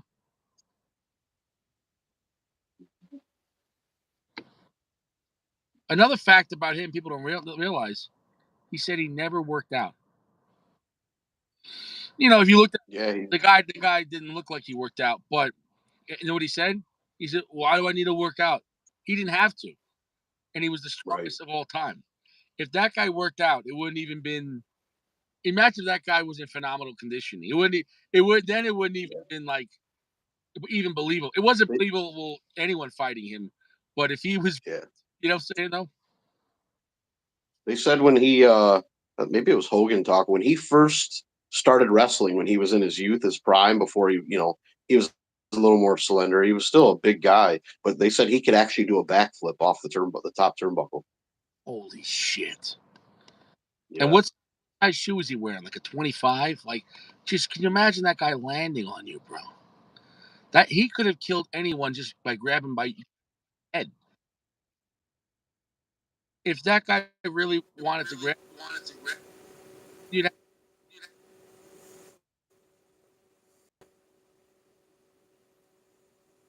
this thing down to the nub, bro. 4.9. It's gonna tie for the second 20 Dubai, only beat by the. Hell yeah. Yeah, it's a great, definitely a unicorn amongst the Oh Opus yeah, line. Hogan was a dude, but he was. Didn't they make in Rocky 3? Did they use camera angles to make Sylvester Stallone look smaller though? Because I don't think Hogan is that much bigger than Sylvester Stallone. Oh, But maybe I'm wrong. Sylvester Stallone's. I think Sylvester. He's not a big guy. Hmm. Conditioning, he's very strong, but I think Stallone's big his will. Like who was Stone Cold? He broke Stallone's uh, the movie what, when they were filming that broke Stallone's neck, you know, on his neck. Stallone, Stallone broke, and he said Stallone was the toughest guy because he's not a big guy. You know what I'm saying? No, Yeah. I, But even they made Hogan look huge in that movie when compared to him. But yeah, who I, knows? I, I'd have to watch it again because how tall is Hogan? How tall? Yeah, 6'7", I want to say I think they built him at like 6'8" or something when he was in his prime. But in his prime. Yeah. if he was 6'8", I seriously. No, probably a lot shorter. Yeah, he's a lot shorter. You know. Yeah, dude, he was a massive guy, and yeah, I think Hogan was still in all of wrestling. Would you agree? You said he had what? The most. Um, yeah, I think Ric Flair's probably up there too, right? Everybody knows who Ric Flair is. Oh, definitely. But I'm just saying, like his career, long career for wrestling, Yeah. 80, 90, and even early 2000s. I mean, just imagine doing wrestling. Holy shit, man! How much pain are you in? When you went to sport, Hogan, he lost a lot. Yeah, yeah, 5'10" versus 6'7". Yeah, didn't have a chance. And It's what's risk of bad connection. You're cutting yeah, I'm out on getting me a bad again. connection, man. I don't know what. What's going on tonight? Why we're getting? Fun fact talking about Sylvester Stallone. So Fuente made an opus especially for Sylvester Stallone. Did you know that? No, I know he loved.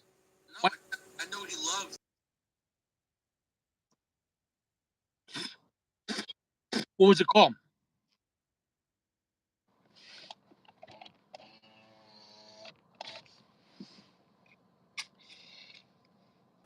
Son of a bitch.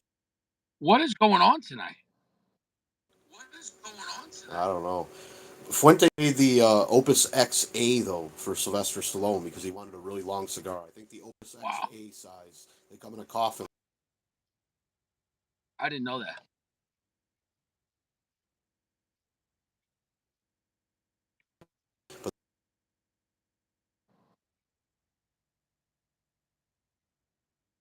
Initially, and then they started releasing them for the market.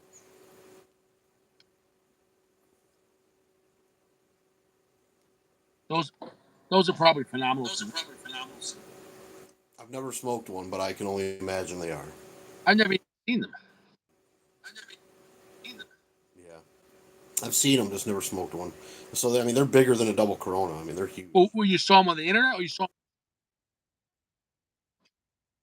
I've only seen them on the internet. I've never seen one in person. I'm sure they're probably expensive as hell. Oh yeah, yeah, near $100 a stick. Yeah, definitely. Guys are saying it's a real bad connection. Reconnect? Yeah, we can try reconnecting. Okay.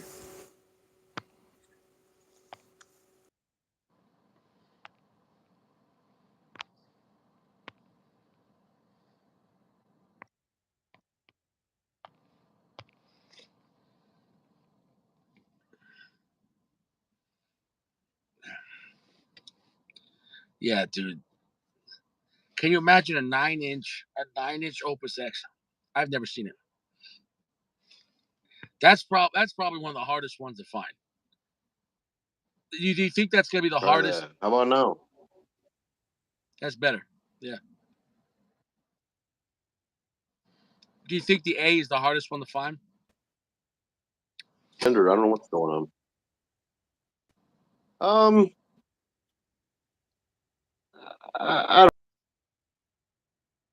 I would say it's one of the harder ones, but like the Purple Rain and stuff, that's probably hard to find. Yeah. Yeah, Notorious is saying they should have called it the Stallion. Dude, I think it's probably got to be your internet connection, man.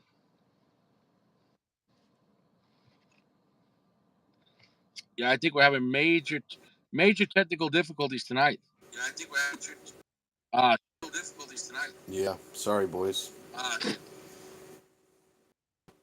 Can you hear me? Yep, I can. Yeah, but we're getting delay. All right. Yeah. Sorry. I can hop off. I mean, it's it sucks if nobody can hear us. Well, it's like they hear me and then as you're speaking, like it's a 3-second delay. Okay. Yeah, that sucks. But dude, that cigar, man, top shelf. That was that cigar. That's a 4.9. Anyone that has that's gonna be one of the best. Hands down. And it has to be a lie. But what? Okay, off the top of your head, Off the top of my head, what? Outside of the Dubai, what are the cigars on the? The Purple Rain. You said, sorry, I'm dealing with the cutout. You said on top of, other than the Dubai and the Purple Rain, what was it? No, other than the Dubai. What cigar could you even consider Purple Rain? Not that many.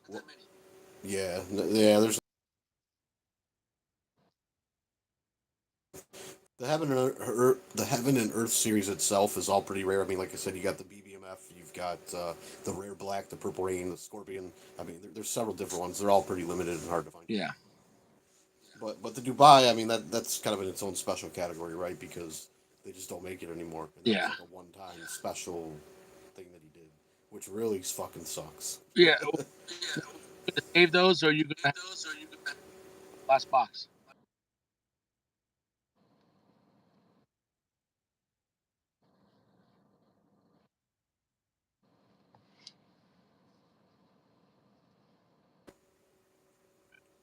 Are you there? Yep, I'm there. You said, am I going to save them? Yeah. Yeah. Oh yeah. I'm definitely going to be smoking through the rest of what I have very slowly. I don't know But if they yeah. What's that? did they make Opus for Arnold. I don't think so. Not that I know of. You notice too, because Stallone's a big Florida guy. Stallone's been in Florida for a long time. So maybe he's tight with Carlito down there, you know? Maybe. Yeah. You never know. Carlito's tight with a lot of people, I'm sure. He's like the Willy Wonka of the Yeah, cigar dude, world. he's got to know everyone. And at this point, Yeah. he's close to being a billionaire. He's got to be, right? I would say so. Yeah. Sorry, I'm laughing at Notorious. I do Notorious, but he's sleeping. I have a 17-year-old son. He should be sleeping if he's Yeah. not already napping. But yeah, guys, I don't know. I can hop off here. I mean, it kind of sucks. I can only hear Richie every other time here and there, and I know you guys are having Yeah. problems, so I can let somebody else come in or let Richie take it. Yeah, from here. the volume and it keeps freezing up. It's unfortunate, but hey, Richie got us tonight. Yeah, sorry. It's the Wi-Fi is Going on. I on the fritz. apologize. It's what it is. But always, God bless you, So, man. We appreciate every. All right, yep, God bless, man. Thank you. right, bro. Thanks for having me See you on. around, man. God bless you.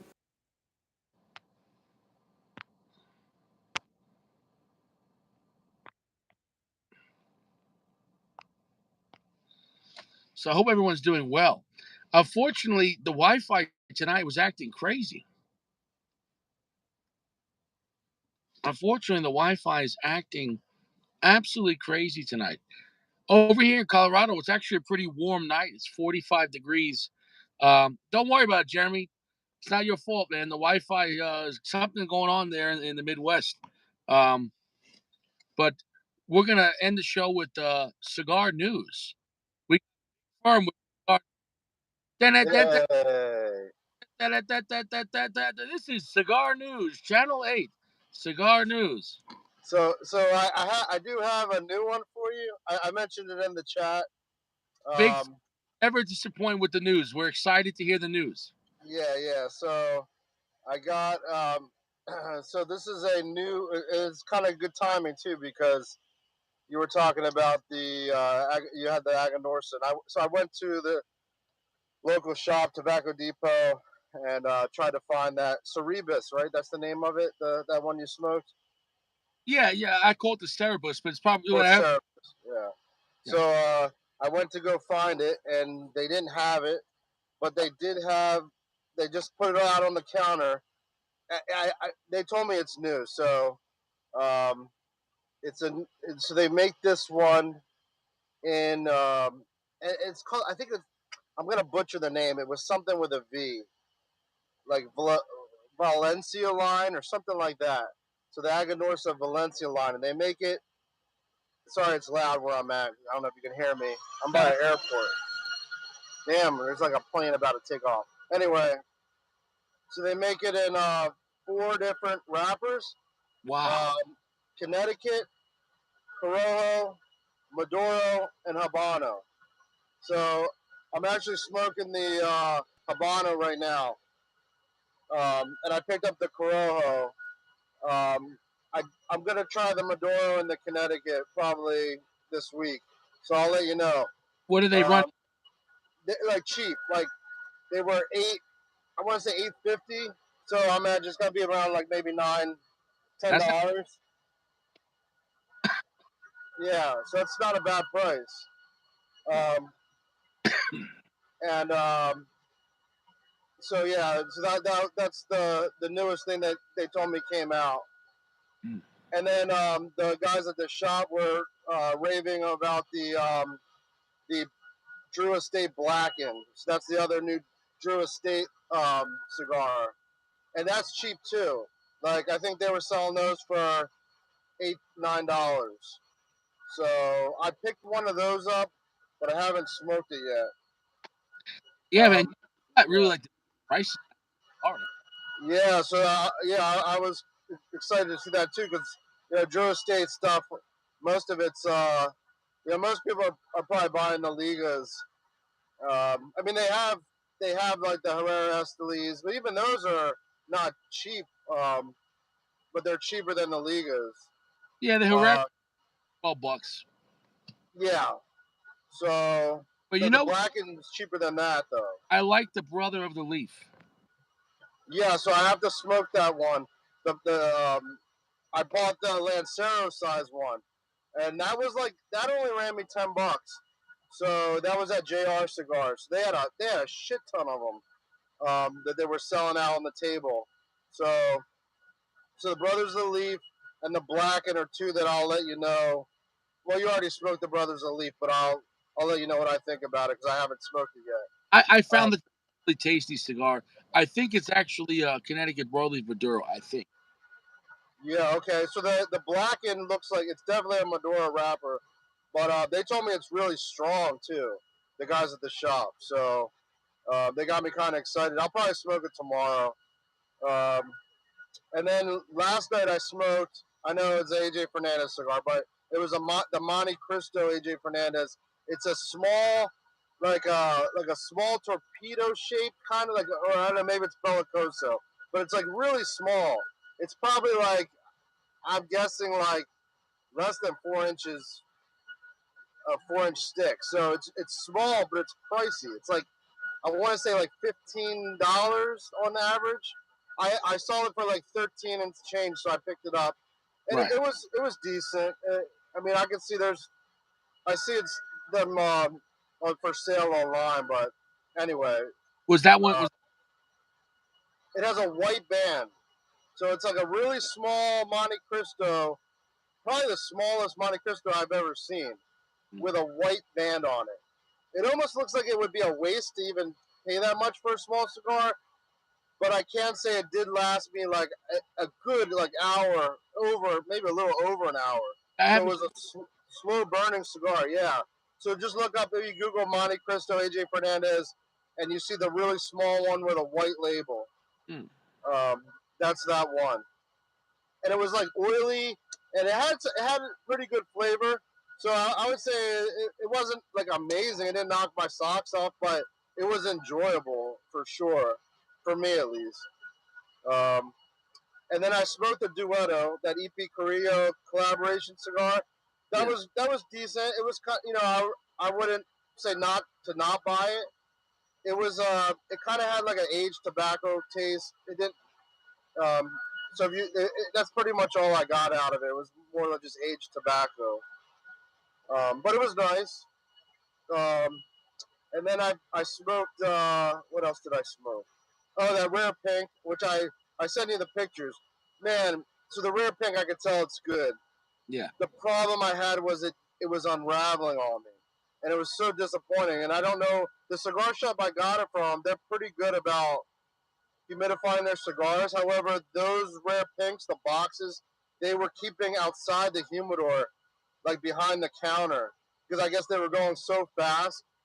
And I'm imagining that maybe it didn't get the proper humidification, or maybe the wrapper is just very delicate. But I still was able to smoke it, and so I still got I still got a good feel for what it's like, and I will be revisiting that cigar for sure. Rare pink is a winner, man. The rare pink. Yeah, it is. That's a great. And it's funny because like when I was smoking, I think it was like the size of, I want to say like the bestseller, around that size and shape, or similar to it, and that's the size. That's the size. That one's called I think it is the best seller. I don't know, because I think some of them had those funny names, sophisticated hooker or whatever. But I thought that one was in a bestseller size. That could be wrong. Yeah, no, I think that's at least the size that's what I thought of when I got it, and then I paid well, it was here in Tampa, but I paid like $24 for it, but I'm seeing it elsewhere for like double the price. You So know, I think I paid like $16.99 for this for the work of art. I mean, for the signature rare pink. The lounge I 16.99. the lounge out here didn't. They sold it for real MSRP. They didn't gouge. Wow, That was very. that's amazing. That's You'll never find that. At least not even in Florida. Like you won't find that price for the rare pink at least. What Yeah. it was one per person. That's it. Oh well, that's a steal, man. That sucks that you can only. I Wait, told can you my go back the next day and buy another one? no, no, they're gone. Yeah, No. yeah. They had one box the night before, and they put out one box a day, and every day they sold the whole box. Oh wow. Well, at And least you got to get it for a great price. my girlfriend, I said, "I'll give you my debit card. Go inside and buy me one." No, I don't want to do that. That's when you start paying people that don't smoke cigars. They're gonna stand out front of the store and give them a few bucks to buy it. Yeah, yeah, yeah. You give a guy $5, he's going in there. Yeah, like a bum. He's like, Bums "Hey, coming into the shop. Actually, a bum tried to come into the lounge I was smoking in last night. My dog like barked and scared him away. But yeah. So and then they did have the regular Opus X for. I saw that one for $16 at JR Cigars, but I went back the next day and they were gone. So at least yeah." I got one. Um, Well, that's the thing, man. I gotta say, probably the hottest brand in 2022 was a brand we already know, was Fuente. Between the rare pinks and the Anejos and uh, the Opus X's, all of them, right? You got to give 2022 to Fuente, man. Like people, and look, I've been around Opus X for a while, but I think like last year, people really went. You know what I'm saying though? Like most of the time, Opus X was just guys that collect them. Every guy was smoking X as soon as they came in, gone. yeah, yeah. Even down here, it's like the what's the blue one? Is that the 20? Is that the newest one? The Oh, blue. that's the 20th, but and when Oh that's out, like there was a shop that, not to say they couldn't sell it, but most of the guys didn't want it because they said, "Oh, it's not strong." Because that shop, everyone was smoking Padron back in New York, and I smoked it. I loved it, and believe it or not, I think I paid like $18, $19 for it. Now I hear that's like a $60 cigar. People are selling, you know. yeah. So I was lucky to get one of the Angel shares. So that one I haven't smoked yet, and I will be smoking that one soon.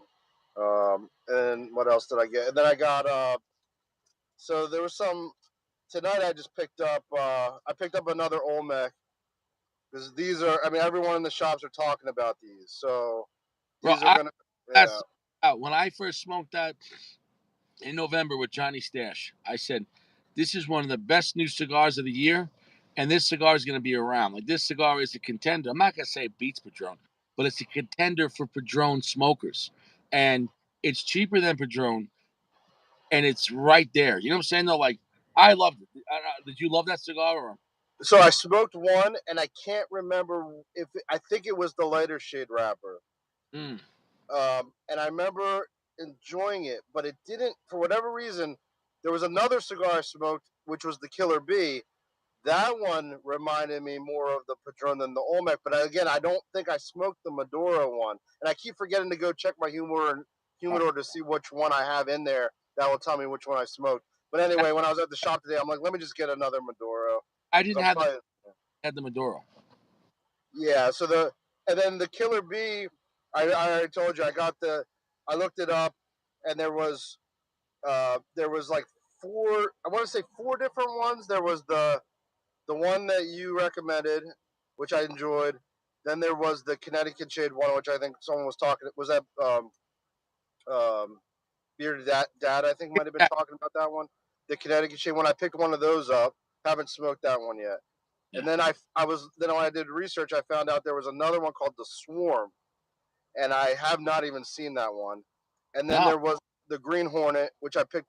Oh, I'm gonna send you the one of the Green Hornets. I haven't smoked that one yet, but they're easy to find. And then and I don't know anything about the Green Hornet. I did hear good things about the Connecticut shade Killer Bee though. And then the Shaolin, the one I was I was telling you last time I was on, there was one that had like a Wu-Tang Clan like reference. That's the Shaolin. So, because I think the Wu-Tang Clan had the Killer Bees, that was like one of their offshoots. So I think they named it after. It's definitely a Wu-Tang Clan reference. But anyway, the Shaolin, I saw it online and it said there was like a limited run. So I'm like, I'm never gonna find it. And I go into a shop and they had it. So I picked up one of those. It's basically like just a Killer Bee with like Killer Bee, the same. It looks like the same wrapper, but it almost looks like a really funky barber pole. So, and I don't know if the blend's any different than the normal Killer Bee or not, but it was cool to find that. Deals has cool stuff. Yeah, and the place I found it at, they had a full box of them, so maybe I'll pick up some more. All right, But I'll Jeremy, try it first. Yeah. Jeremy, you go to bed, get some. Yeah, And have you ever tried the other ones like the royalty or the like they have a bunch of these weird names, man. But dude, I recommend their whole lineup. They have a Lancero looking cigar that's quite expensive. It's like it was like $17.99, and I never tried it. And but that was at that lounge that gouges. It probably should be like a $14 cigar. But I never bought it because of the price. I was like, it just seemed a little high, but it looks phenomenal. You know. yeah, so the Black Label, so the Killer Bee is part of. I guess they had like a project, Mhm. which was the Blackwork Studio. So that's part of that project, the Blackwork Studio. So if you get Killer Bees, you'll see BWS on it on them. And but I hadn't had any of those Blackwork Studio cigars.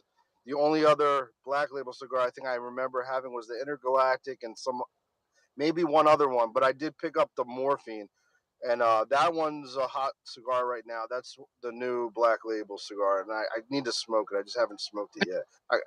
Morphine. Yeah, it just came out. It's like real dark cigar, man. It looks like it's probably going to be strong. And they have it in, I want to say like a few sizes, but the one I got, it was like a small, like a Robusto size. Like, is it the Bellicoso like a Robusto size like torpedo? Is something like that. It looks like that kind of shape.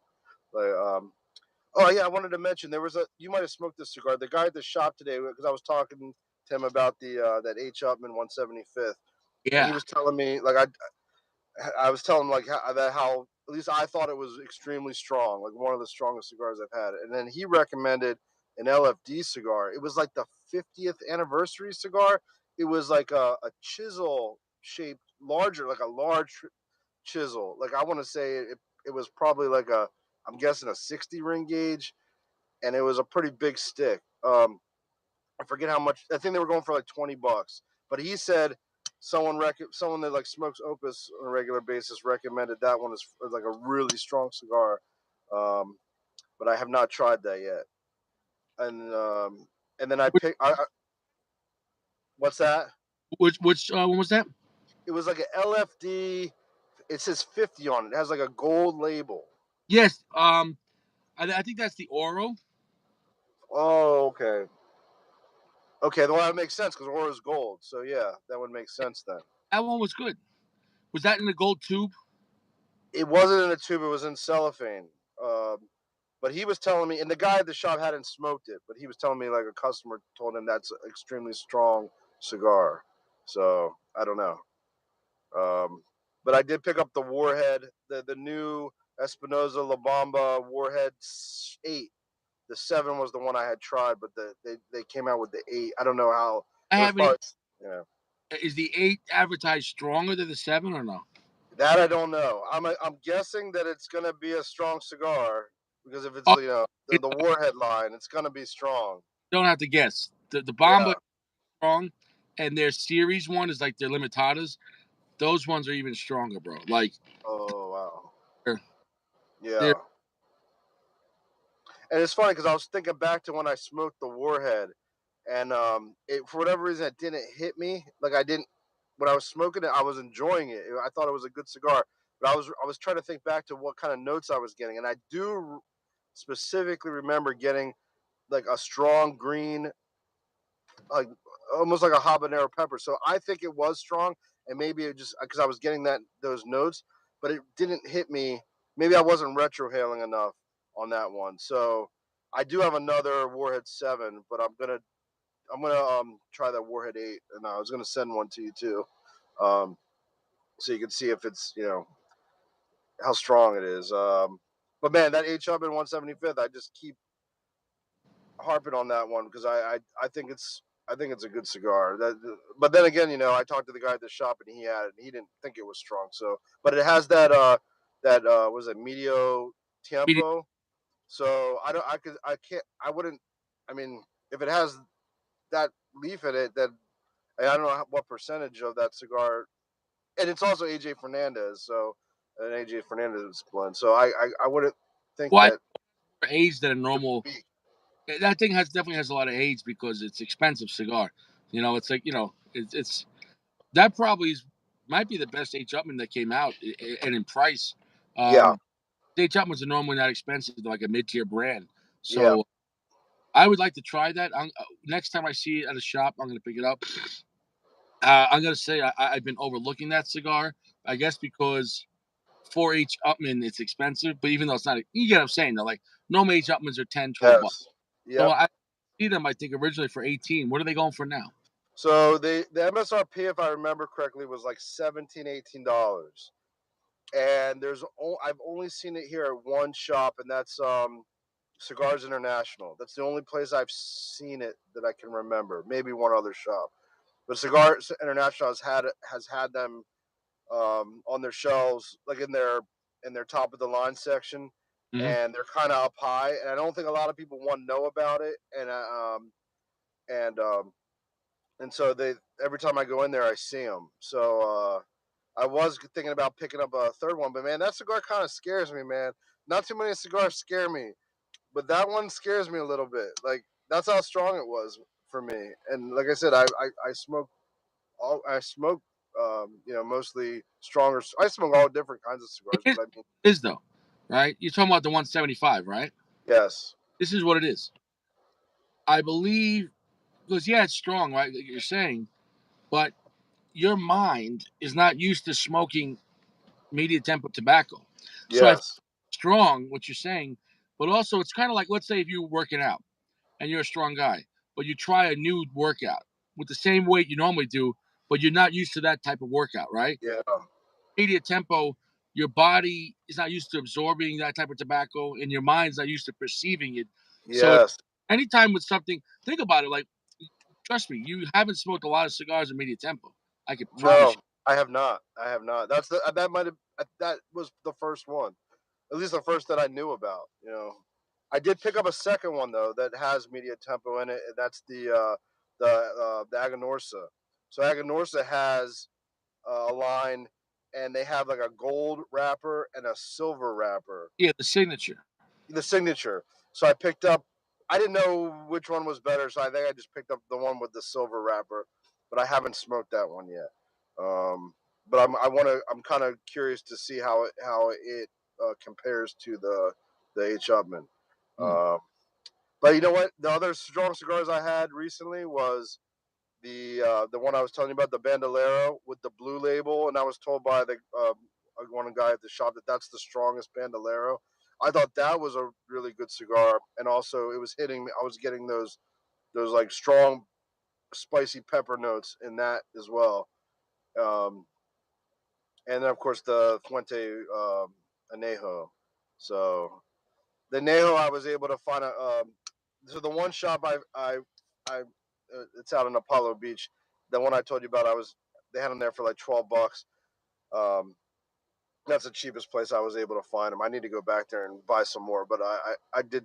They were on sale at JR Cigars Mm-hmm. for like 13.50, 13.75, something like that. Mm. And it was a little bit of a little bigger stick than the one that was $12. So I picked up like a couple of those. So I'm actually like I got a lot of Anejos. Well, not like a lot, but a lot for singles. I should just buy a box, I guess. But Dude, and nails are great sticks, man. Really yeah, love it. But do yeah, you have like that a knocked size? my socks off. What's that? Do you have a favorite size for a Neho or no? So I'm still just exploring it. Like I'm scratching the surface on the Nejos. The ones I've smoked are like the small. It's probably the smallest size they have. That was the one that was the $12 stick. Uh, and then like the next size up from that is just slightly longer, and that's the other one I got for like the $13 something stick. But that one JR Cigars, that one visit I when I went there, like it was about a week or two ago. That's when I saw those the Fuentes for like $15 something. So I should have picked up. I think you know what? I don't even. I imagine they had a limit, but they did. I didn't. I don't recall seeing a sign on the box saying that there was a limit. So I'm kind of kicking myself in the butt that I didn't pick up more. But there, my guess is there probably was like a two cigar limit on those. And then and I'm also kind of kicking myself in the butt. I didn't pick up more of those the Opus number fives, the smaller size Opuses at Tobacco Depot because they were 12 something dollars, which I've never seen any Opus X that cheap. The cheapest I've seen for the number 5 is like 15 here. Bro, you passed up on $12 Opuses? Well, I bought one. I should have bought more. I don't know why I didn't buy more. I don't know what I was thinking at that time. What's that? What were you thinking? I don't know, man. I don't know what I was thinking because I picked up a bunch of stuff, so it was more like financially that I didn't. No, but so you put back. I did go back. I did go back, but they were gone. They were gone the next day. Bro, they're gone. They're on the internet right now for $30. Yeah, I could have made money. I didn't think of that. Well, I mean, I just can't believe they had $12 Opus X. But it is JR Cigars, so I mean they're available online. I don't know if they're selling them for that price online, but even if they were, they probably would have been gone in seconds or minutes. You know. Well, were they the money on that cigar? I mean, were they? I don't know what the story is. I don't know why they were selling them that cheap. I could go back and ask them. I don't know. It was pretty ridiculous. But I get good deals at JR. Then I picked up another. I mean, they still have those Partagas on the 40% rack, and they're still there. The Legends, and they even had the someone I mentioned the 2022 Calaveras. That was on the 40% rack. So I tried one of those the other day. It's a good cigar. It's just not. It wasn't like amazing.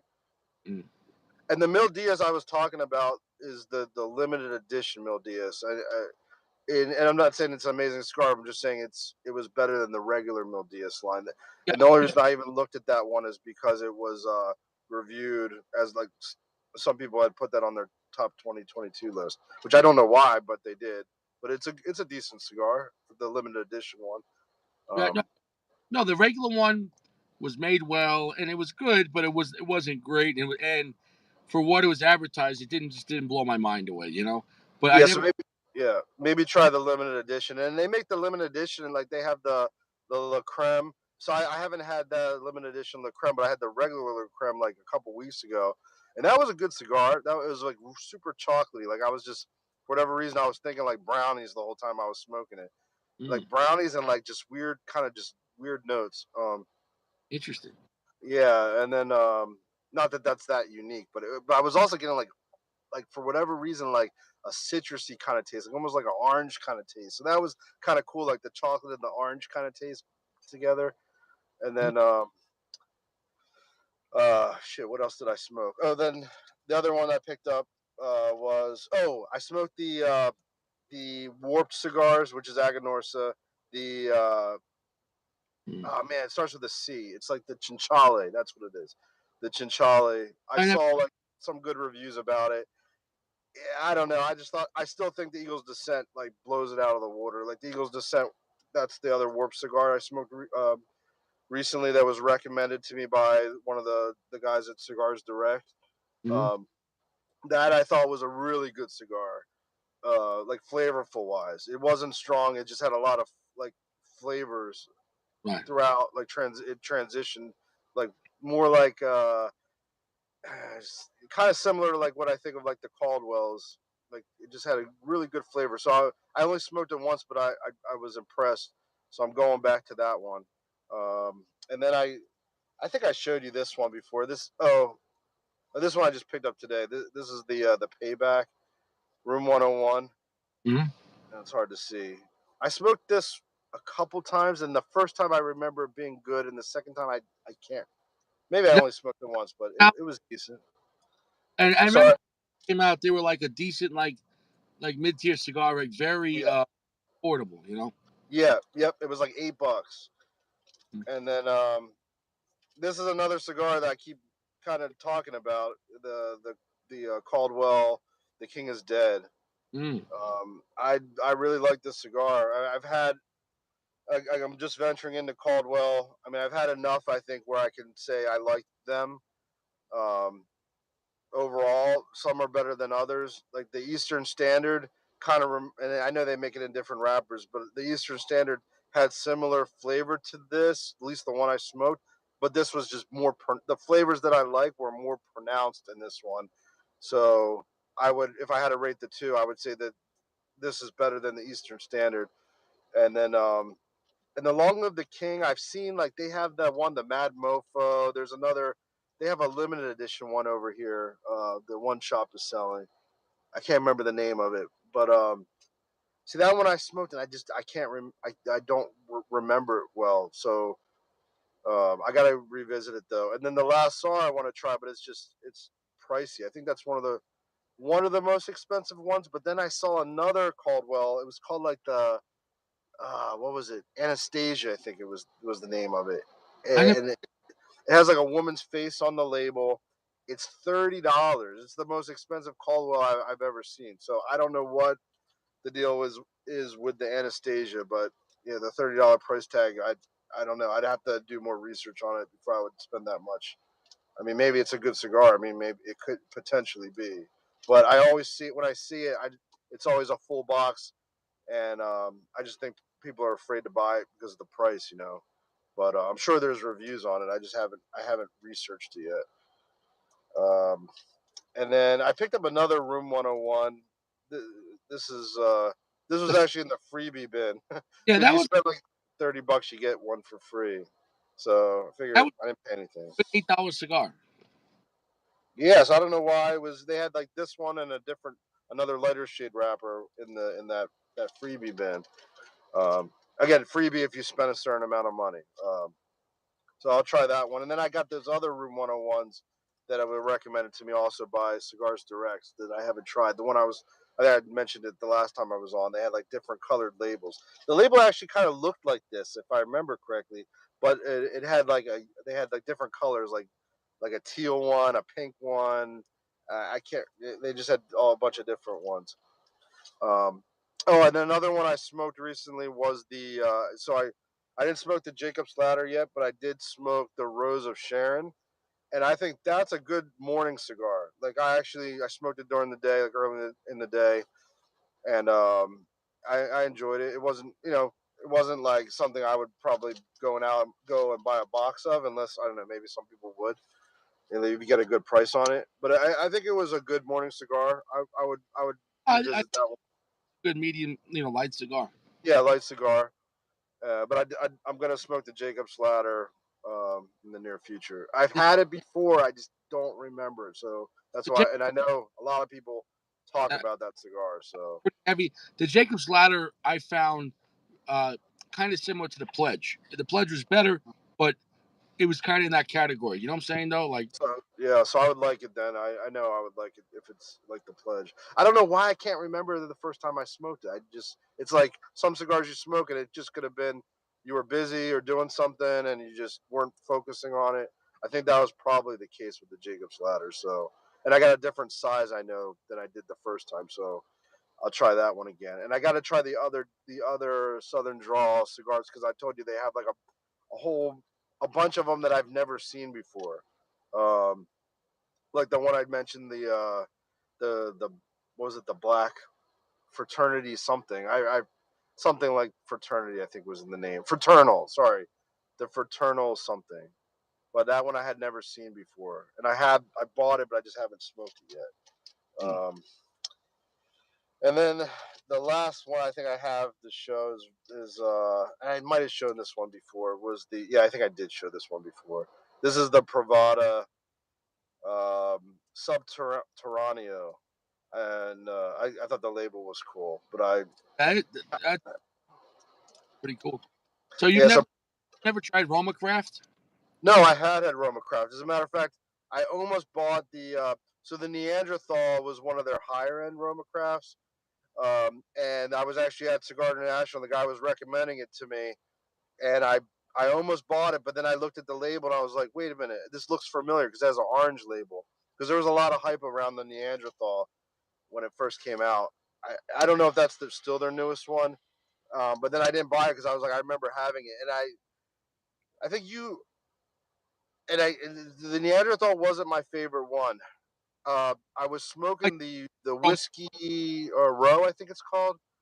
That one I was able to get it like really cheap at Tobacco Depot. They used to have like a bunch of them right in the front near the counter, and I would for whatever reason I was just going back to that one. It was like $8, and it was enjoyable. So for $8, I mean, if you get some enjoyment out of it, that's a good deal. And then I was smoking just the regular Aroma Craft, the shit, what was the name of it with the black label? well, there's a Cro Magnum, Cro Magnum, that was the one, with the black label. So I was smoking those. I've had those a bunch of times. and it's Um, the Aquitaine. Yeah, I'm gonna review the Aquitaine. I have that. Bearded Dad sent me that one, so I'm definitely gonna do just a full review, like no lounge. I'm just gonna make a video because that one, Roma Craft is a brand I really, it stands out. It's like to me like a Blackwork Studios. Like their cigars are really worthy of like. I want to put a review out there on them. I know I'm gonna enjoy it. I'm not gonna say they're the best cigars ever made. I'm just saying, but they're always different. Like they're very unique and they're worth trying. Like you know what I'm saying? yeah, Like they're good prices. The price is really good for Roma Craft. They're a boutique brand, but it's yeah. a boutique brand that's very affordable, and and for what you're getting for the price, it's definitely worth it. And then No, a but lot of the ones I smoked were really smaller. they're really delicious. And Yeah. I remember the first time I had a Roma Craft, I think it was the Cro Magnum, and I was just like, man, this cigar is great. Like, and it was different and it was unique and it was kind of funky. Yep. I just liked everything about it. You know what I'm saying? It was So Roma Craft, like when I used to go to Tobacco Depot at their lounge, I haven't been there in a minute, but that was one of my go-to cigars because again, it was very affordable and I enjoyed it. So I've smoked a bunch of the Roma Craft. I just haven't. I had the Aquitaine. That one was a little bit different than the. It's definitely different than the Cro Magnum. It was different than the whiskey. Is it Whiskey Row? I keep saying no. Whiskey Row. Maybe I'm wrong. Oh, is AJ Fernandez? That is the Diesel. Yeah, no, it's called Whiskey something. Shit, what's the name of it? Whiskey Rebellion? Whiskey Yes, Rebellion. That's yes. the one. So the Whiskey Rebellion, I was smoking. It's the problem I found with the Whiskey Rebellion is some were really good, and some were just okay. So I think there was like maybe a consistency issue with the Cro Magnum. Seems like it's pretty consistent, but the Whiskey Rebellion wasn't always consistent. But when you get a good one, you'll know it. Um, and it's funny because I went to Tobacco Depot. When I went in there the other day, I was going to go smoke in the lounge, and they had a whole selection of the Roma Craft up front. And then when I went to go get it, I'm like, I'll go, I'll smoke a Roma Craft like I normally do. They were gone. Like they got rid of the whole line, and they ended up putting them in that clearance bin. I don't know why, but then Well, lots of times that's it. Lounges only have so much room, and I'll tell you this because I knew guys that had lounges back in New York. So one, they only have so much room. Two, if a shop, if they're not, just because the cigar is great, doesn't mean it's always going to sell in each shop. Sometimes shops, if it's a more high end shop, or if it's a brand that doesn't move, or the last thing is, lots of times cigar shop owners, if they get into a problem with the rep, they'll say, "Fuck you, I don't want your cigars." You know, yeah, and so that doesn't mean they're not good. It just means that it's politics. You know what I'm saying? Though. So, for example, let's just say they told, "Hey, Roma Craft, yeah, we want more Aquitaines," and they tell them, "Well, if you want Aquitaine, you got to buy 100 boxes of our other." yeah, You right. know what I'm saying? No, because that's how that shit works. And you know, But today, when I went in there, interestingly enough, when they had removed them all, they actually in that same section they had them back, but only the Whiskey Rebellion. But mm. Cigars International has a good selection of them. So if I want to get Roma Craft, I would just go to Cigar International. They have it. They have everything, including the How Neanderthal. makes Roma Craft? Like who? What company makes their cigars? Yeah, I watched an interview with them too, with the owners. It's like I think it's like two guys and they had they mentioned too the name, like why they came up with that name, and I can't remember the story. But I know if you go look just YouTube it, they do an interview. There's an interview out there with the guys that. Well, the symbol, looks like old Roman symbol, right? Like, But right? I think the name had there was a reason why they called it that name, and I want to say I don't want to say the wrong thing, but I there was a reason why they used that why they came up with that name. But in the interview they talk about it. I can't remember what exactly it was, but I would recommend trying if you do like Romacraft. You should at least just try the Neanderthal. You may or may not like it, but I would say just I would recommend trying because that's like their. I think when they put it out there, one I did see it did get a lot of good reviews, but it's like their higher end, bro. It's like the high end Romacraft, even though it's not really high end. It's like $15, so it's just pricier than their other stuff. But I would say if you're a Romacraft Actually, fan, you should at least I try. love the brand. The problem was, like I said, a lot of the shops out here don't have them, and I think because maybe we're getting lost in the sauce being in the Midwest, because it's not that big of a brand. But there was No. more in New York than in Colorado. Yeah, I think Romacraft, like the way I look at it is, and I might be wrong, but it was like a boutique brand that came out, and then it got a lot of hype.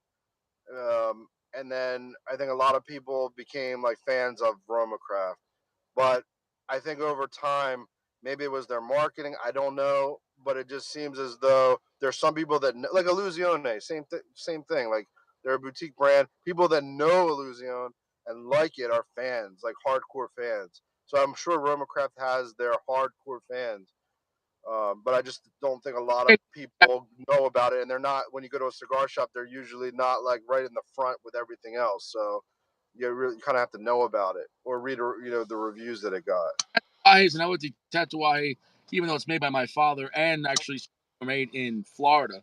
Tatuaje is a boutique brand in the sense, but they got pretty big, and Yeah. but I want to say like the buzz 5 years ago with Tatuaje was really strong, and I've seen it die down, and Yeah, I uh, kind of get that feeling out here too. I mean, it's still they're still they have a good selection out here. I think Tatuaje, like I like Tatuaje, but there's so many different Tatuaje blends. And there's some that I gravitate to more than others, and they're not all good. Like they're actually, like I think I mentioned it before. Some of their higher price stuff, I've tried it. I'm happier with the cheaper stuff than the higher end stuff. But the face, I think I was last. It was like a few times ago. I was smoking that cigar when I was talking to you, and I really liked the face. So I went back to Cigars International and picked up a shit ton of them. Like, so I have a bunch of the face cigars. I thought it was the Skinny Monster. So they're hard to find. Like the Monster series. I mean, maybe you can every now and then find them online. Like the Skinny Monsters, for whatever reason, are easier to find than the regular size Tatuajes.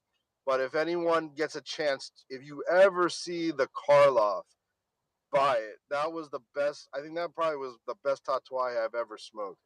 And like I said, I like Tatuaje. So for me, that's like better than the other Tatuajes. And it's super. I don't even know if they make it anymore, but I was able to find it last year.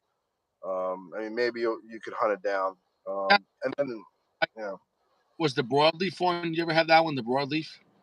yeah.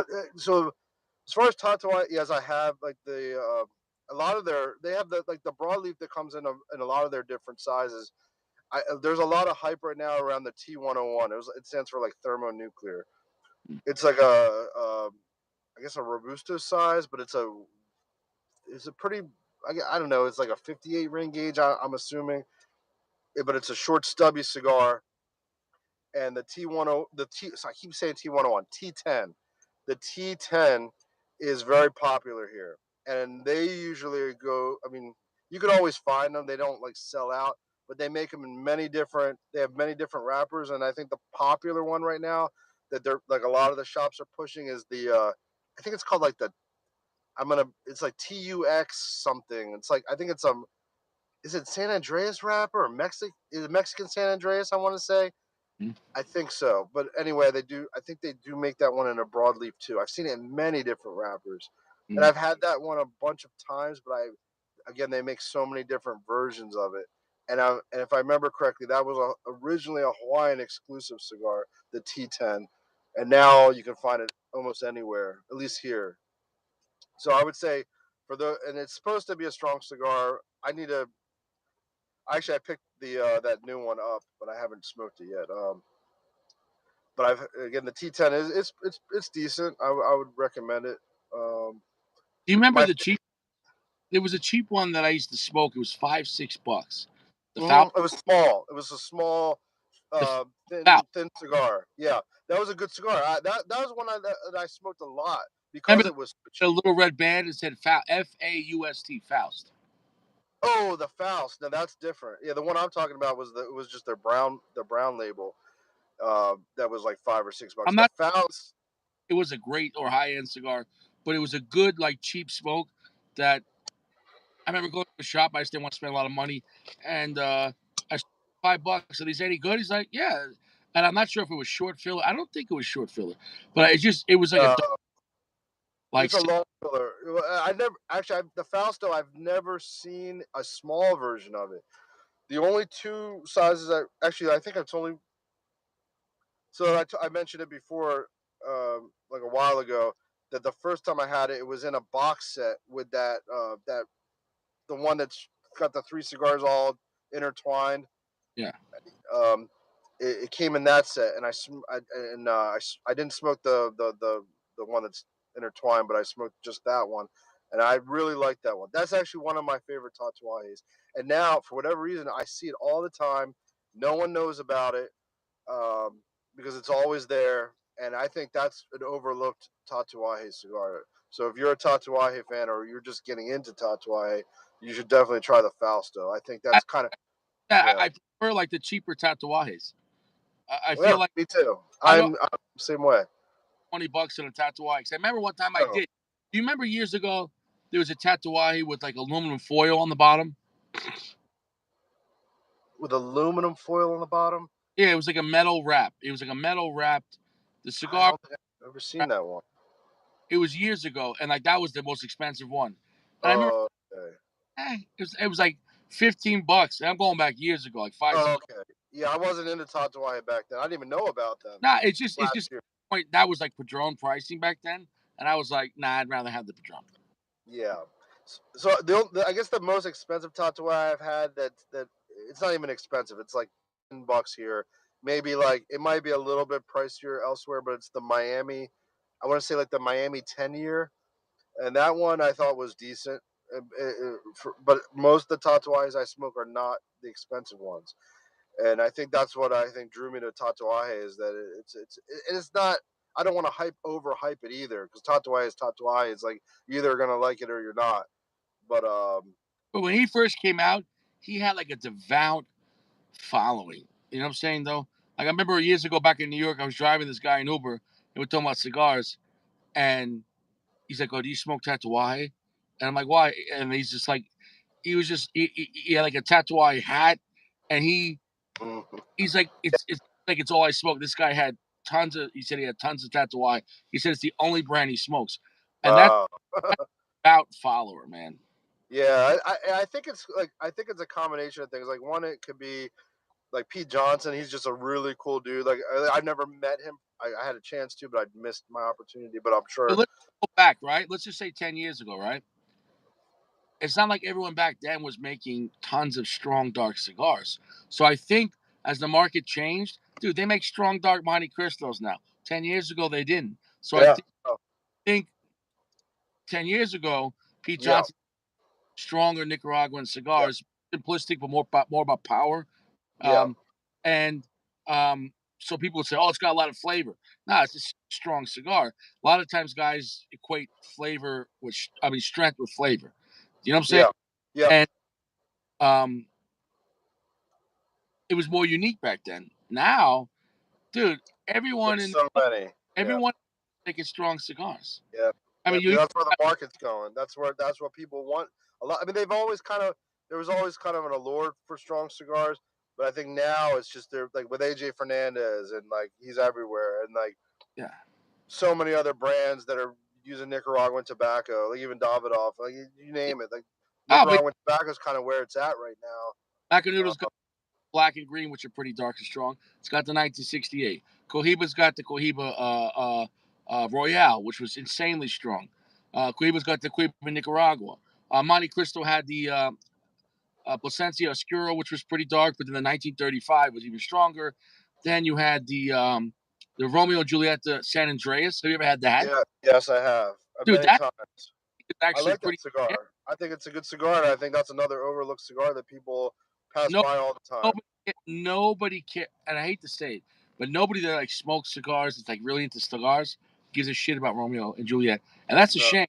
Yeah, they make That's some good cigars. wrong, and I think the Romeo is still a good cigar. The Romeo. Yep, yep. Oh, and I remember so when we were talking about the Nicaraguan last time, we were talking about the one that had the yellow label, the lighter shade one, and then I had mentioned the orange shade one, the orange Yeah. banded one, and there was a blue one. You mentioned a blue one, Oh, yeah, and I the orange one and the yellow one is Plasencia. I'm almost positive, but the okay. one is actually AJ Fernandez. Dude, Oh, okay. that is that's just so weird that in that line, Romeo's like, well, I'll tell you this. Is like, all right, we'll give the yellow one to Plasencia.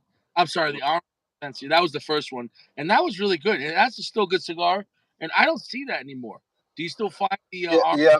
They have it here. They have all of them here. They have the yellow, the orange, which I've smoked the most of, then the one that just says Romeo in big black bold letters, and then the blue one. They have all. There's like 4 that I know of. There could be more. There was another. So the Firewalker. I see that all. I'm switching over to CAO. Sorry. There was another. Oh, the Eternal. I know you didn't like that one, and I haven't tried it yet. I had a bad experience. Maybe I want to give it to up because I remember the shop I bought it from is not a good shop. Maybe the cigar was too moist. That's a Well, you know possibility. what? When it came out, that was I think that might be one of the most expensive Romeo and Julietas I've seen. No, it is. It was like $15 MSRP, and I think I might have even seen it for 20, but the prices dropped. So I think a lot of people, maybe they didn't like it, or maybe they're not selling them, but I'm seeing them now for like $11, or no, sorry, 14, 13, $14. At that price point, though, I wouldn't spend that much for a Romeo. I'd be like, nah. Yeah, I might just get it to try just to see, No, and how it stacks up with the other ones. maybe too because I tried it like when it first came out. I believe maybe the cigar through shipping and everything. Sometimes maybe it needed time because I just bought it and smoked it right there, and I was like, man, I don't like this. So maybe it needed a little time, or maybe the humidity was wrong. You know what I'm saying? Though, like, Yeah, you should try it but it is pricey, and when you get into the $15 range, if you didn't enjoy it, I could see how it would, dude, for dissuade you me, from going back to it. dollars, and with the guy I got over here, bro, $15, I'm smoking Padrones. So it's Yeah, like if it's not as good as a Padron 64, and it's $15 or more, why would I spend more for less? You know what I'm saying? yeah. Bro, ESG for $14, Robusto. I could get What I was gonna ask you, what did you think about the Damaso? Because I saw it today for $12, and I think I think that might have been the for lowest price 12. I've seen. I would buy that all day. Yeah, I okay. For $12, yes, but the pricing in New York was like $23, and I wouldn't buy that. Yeah, that's pricey. Yeah, $12. I thought I had it No, once. I just don't $12. remember it. Yeah, $12. No, $12. I would smoke. $12. I would smoke that all day. But Yeah. 23. Oh, and I picked up based off your recommendation, I got just last night picked up the Monte Cristo Espada Scuro. So I found it for like 13 something bucks and change. It The was Robusto. 13.50. No, it wasn't a Robusto. Was it a Corona? It was like more like Corona size, if I remember correctly. Yeah, it wasn't a Robusto. It was bigger than a Robusto. Slightly bigger. It wasn't a big cigar, but it wasn't a Robusto, but that I can remember. What was the gauge? What was that again? What was the gauge? I want to say it was probably around. I mean, it wasn't a big gauge. Like let's say 40 something. Like I it have never. wasn't a big gauge. I didn't even know it came in that size. I would, dude. You picked that up, man, dude. I'm very excited for you to smoke that. I'll look at it again tonight and send you a picture of it. So, but yeah, I everywhere else it's like $15-$16 easy. Let that one sit out for a day because the bands are so big on that, and you don't want to damage the wrapper. Okay. Because if the cigar, dude, the whole cigar is a band. It's like 4 different bands. Ridiculous. Okay. Yeah, I But remember you warned me about the freaking Firewalker, man. I should have been. Sometimes, like actually, that one I don't think was my fault. I think it just came apart. But there are times where I'll pull. I shouldn't pull the label off, and I pull the label off, and like the wrapper goes, and after that, it's kind of all downhill. it has a very delicate band with the insanely large. I'm sorry, very delicate wrapper with an insanely large band. That was a poor choice. Yeah. You know, And then I wanted to tell you about the Atabey, man. I messed up on the Atabey. So I smoked the Atabey. What happened was I didn't listen. I don't know why I should have, but it was my first time ever smoking it, and I had 2 cigars before I smoked the Atabey. So what about the Atabey? I said I fucked up. So anyone that ever buys the Atabey and you pay like $30 to smoke that cigar, make sure you do not smoke anything before it, because do you even enjoy it or no?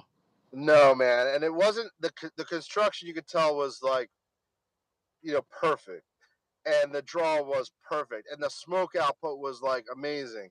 But because I had smoked 2 cigars before it, I tasted absolutely nothing, like No, dude, nothing. you can't do Atabey as the 3rd cigar. That's all right, I man. learned my lesson the hard way. It was like a $25 lesson learned. Bro, But I why want to warn everyone else to not do that. why you rich? You know, I should have listened, but at the same time, I didn't think it was that light. It's got to be an extremely light cigar because like I said, I tasted nothing.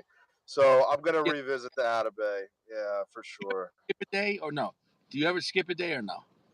No, I'd never skip a I never skip a day, bro. day.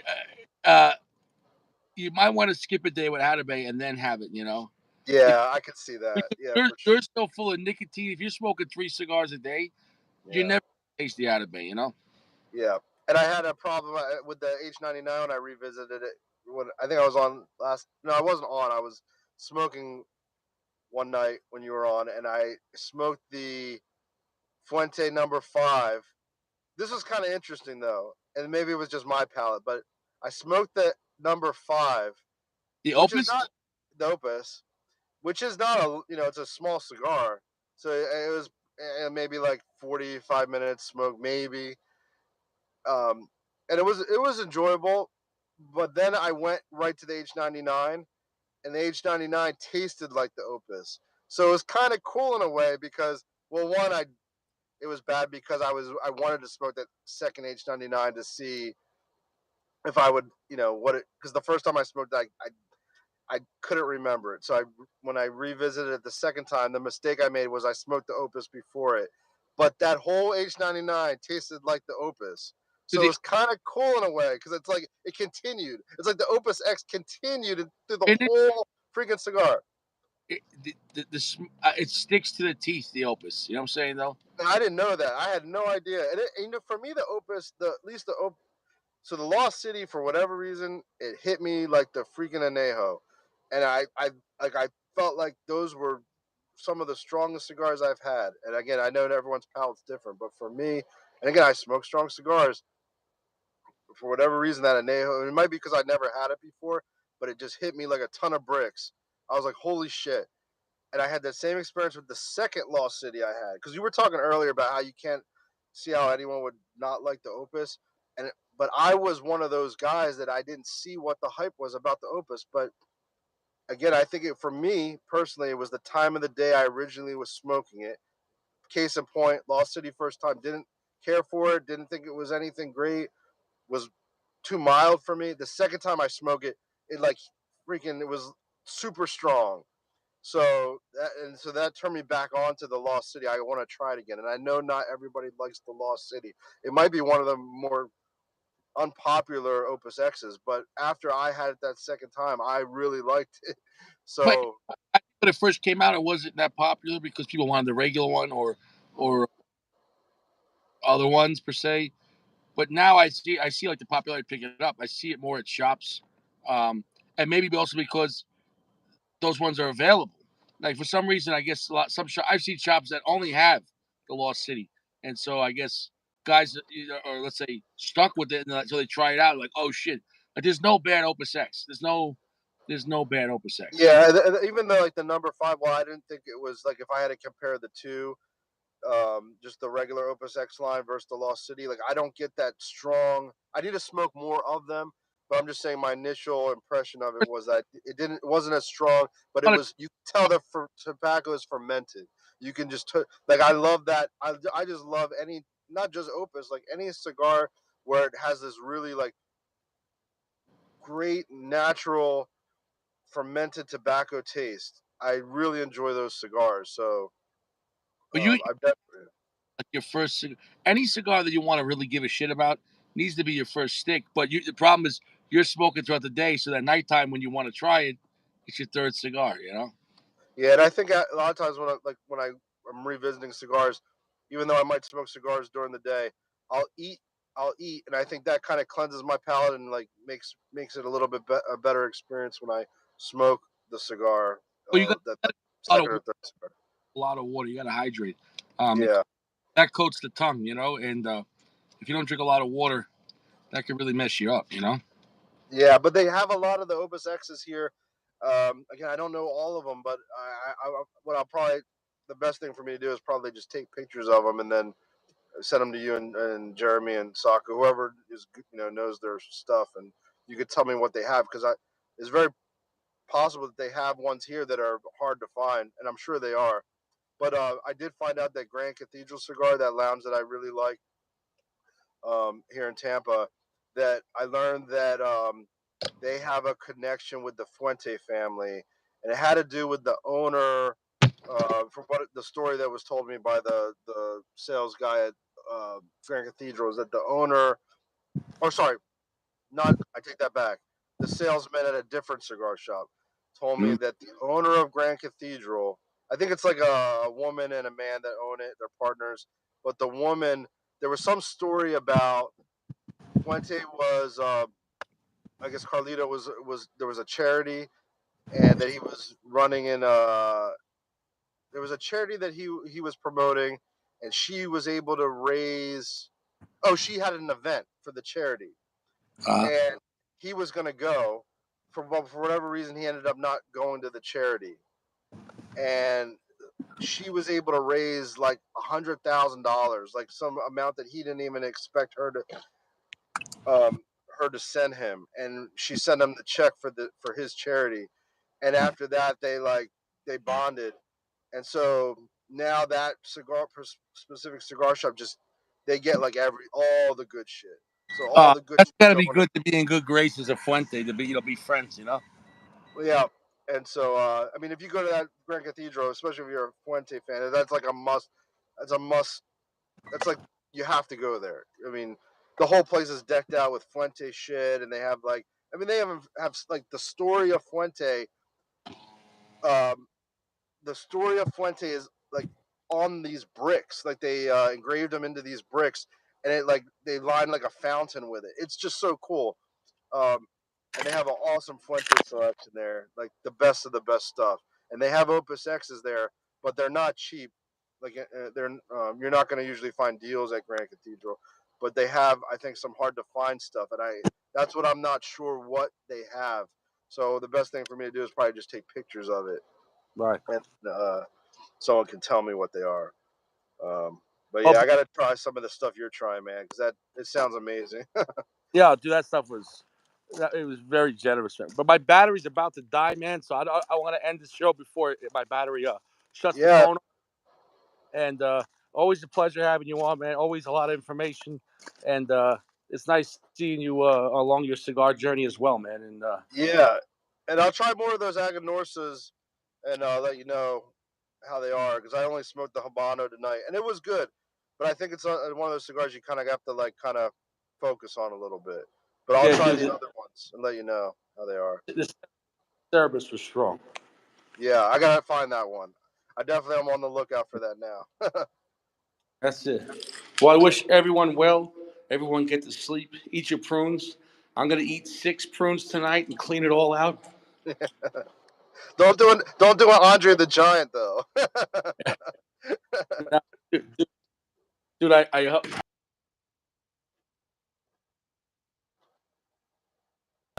normally I have 3 or 4. Do 6 prunes. Oh yeah, bro. Like Oh, one it's last thing I was gonna say. Hulk Hogan lives not far from where I'm at. He lives in Clearwater. It's like a 20-minute wow, drive, and I know where his house is. So maybe I should try to invite him on the show. yeah, bro. He's a big guy. How cool would that be, man? You like have Hulk Hogan in the Iron Dome.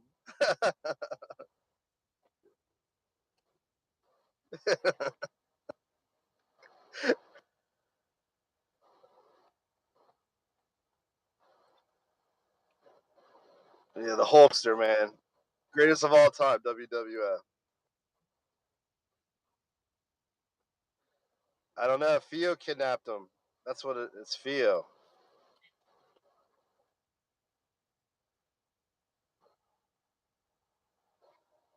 He's recovering. Hopefully, he'll be back on smoking again with us. All right, Taco.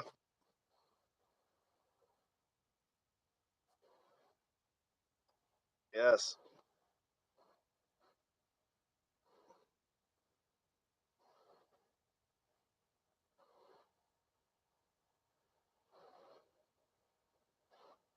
Stay fresh.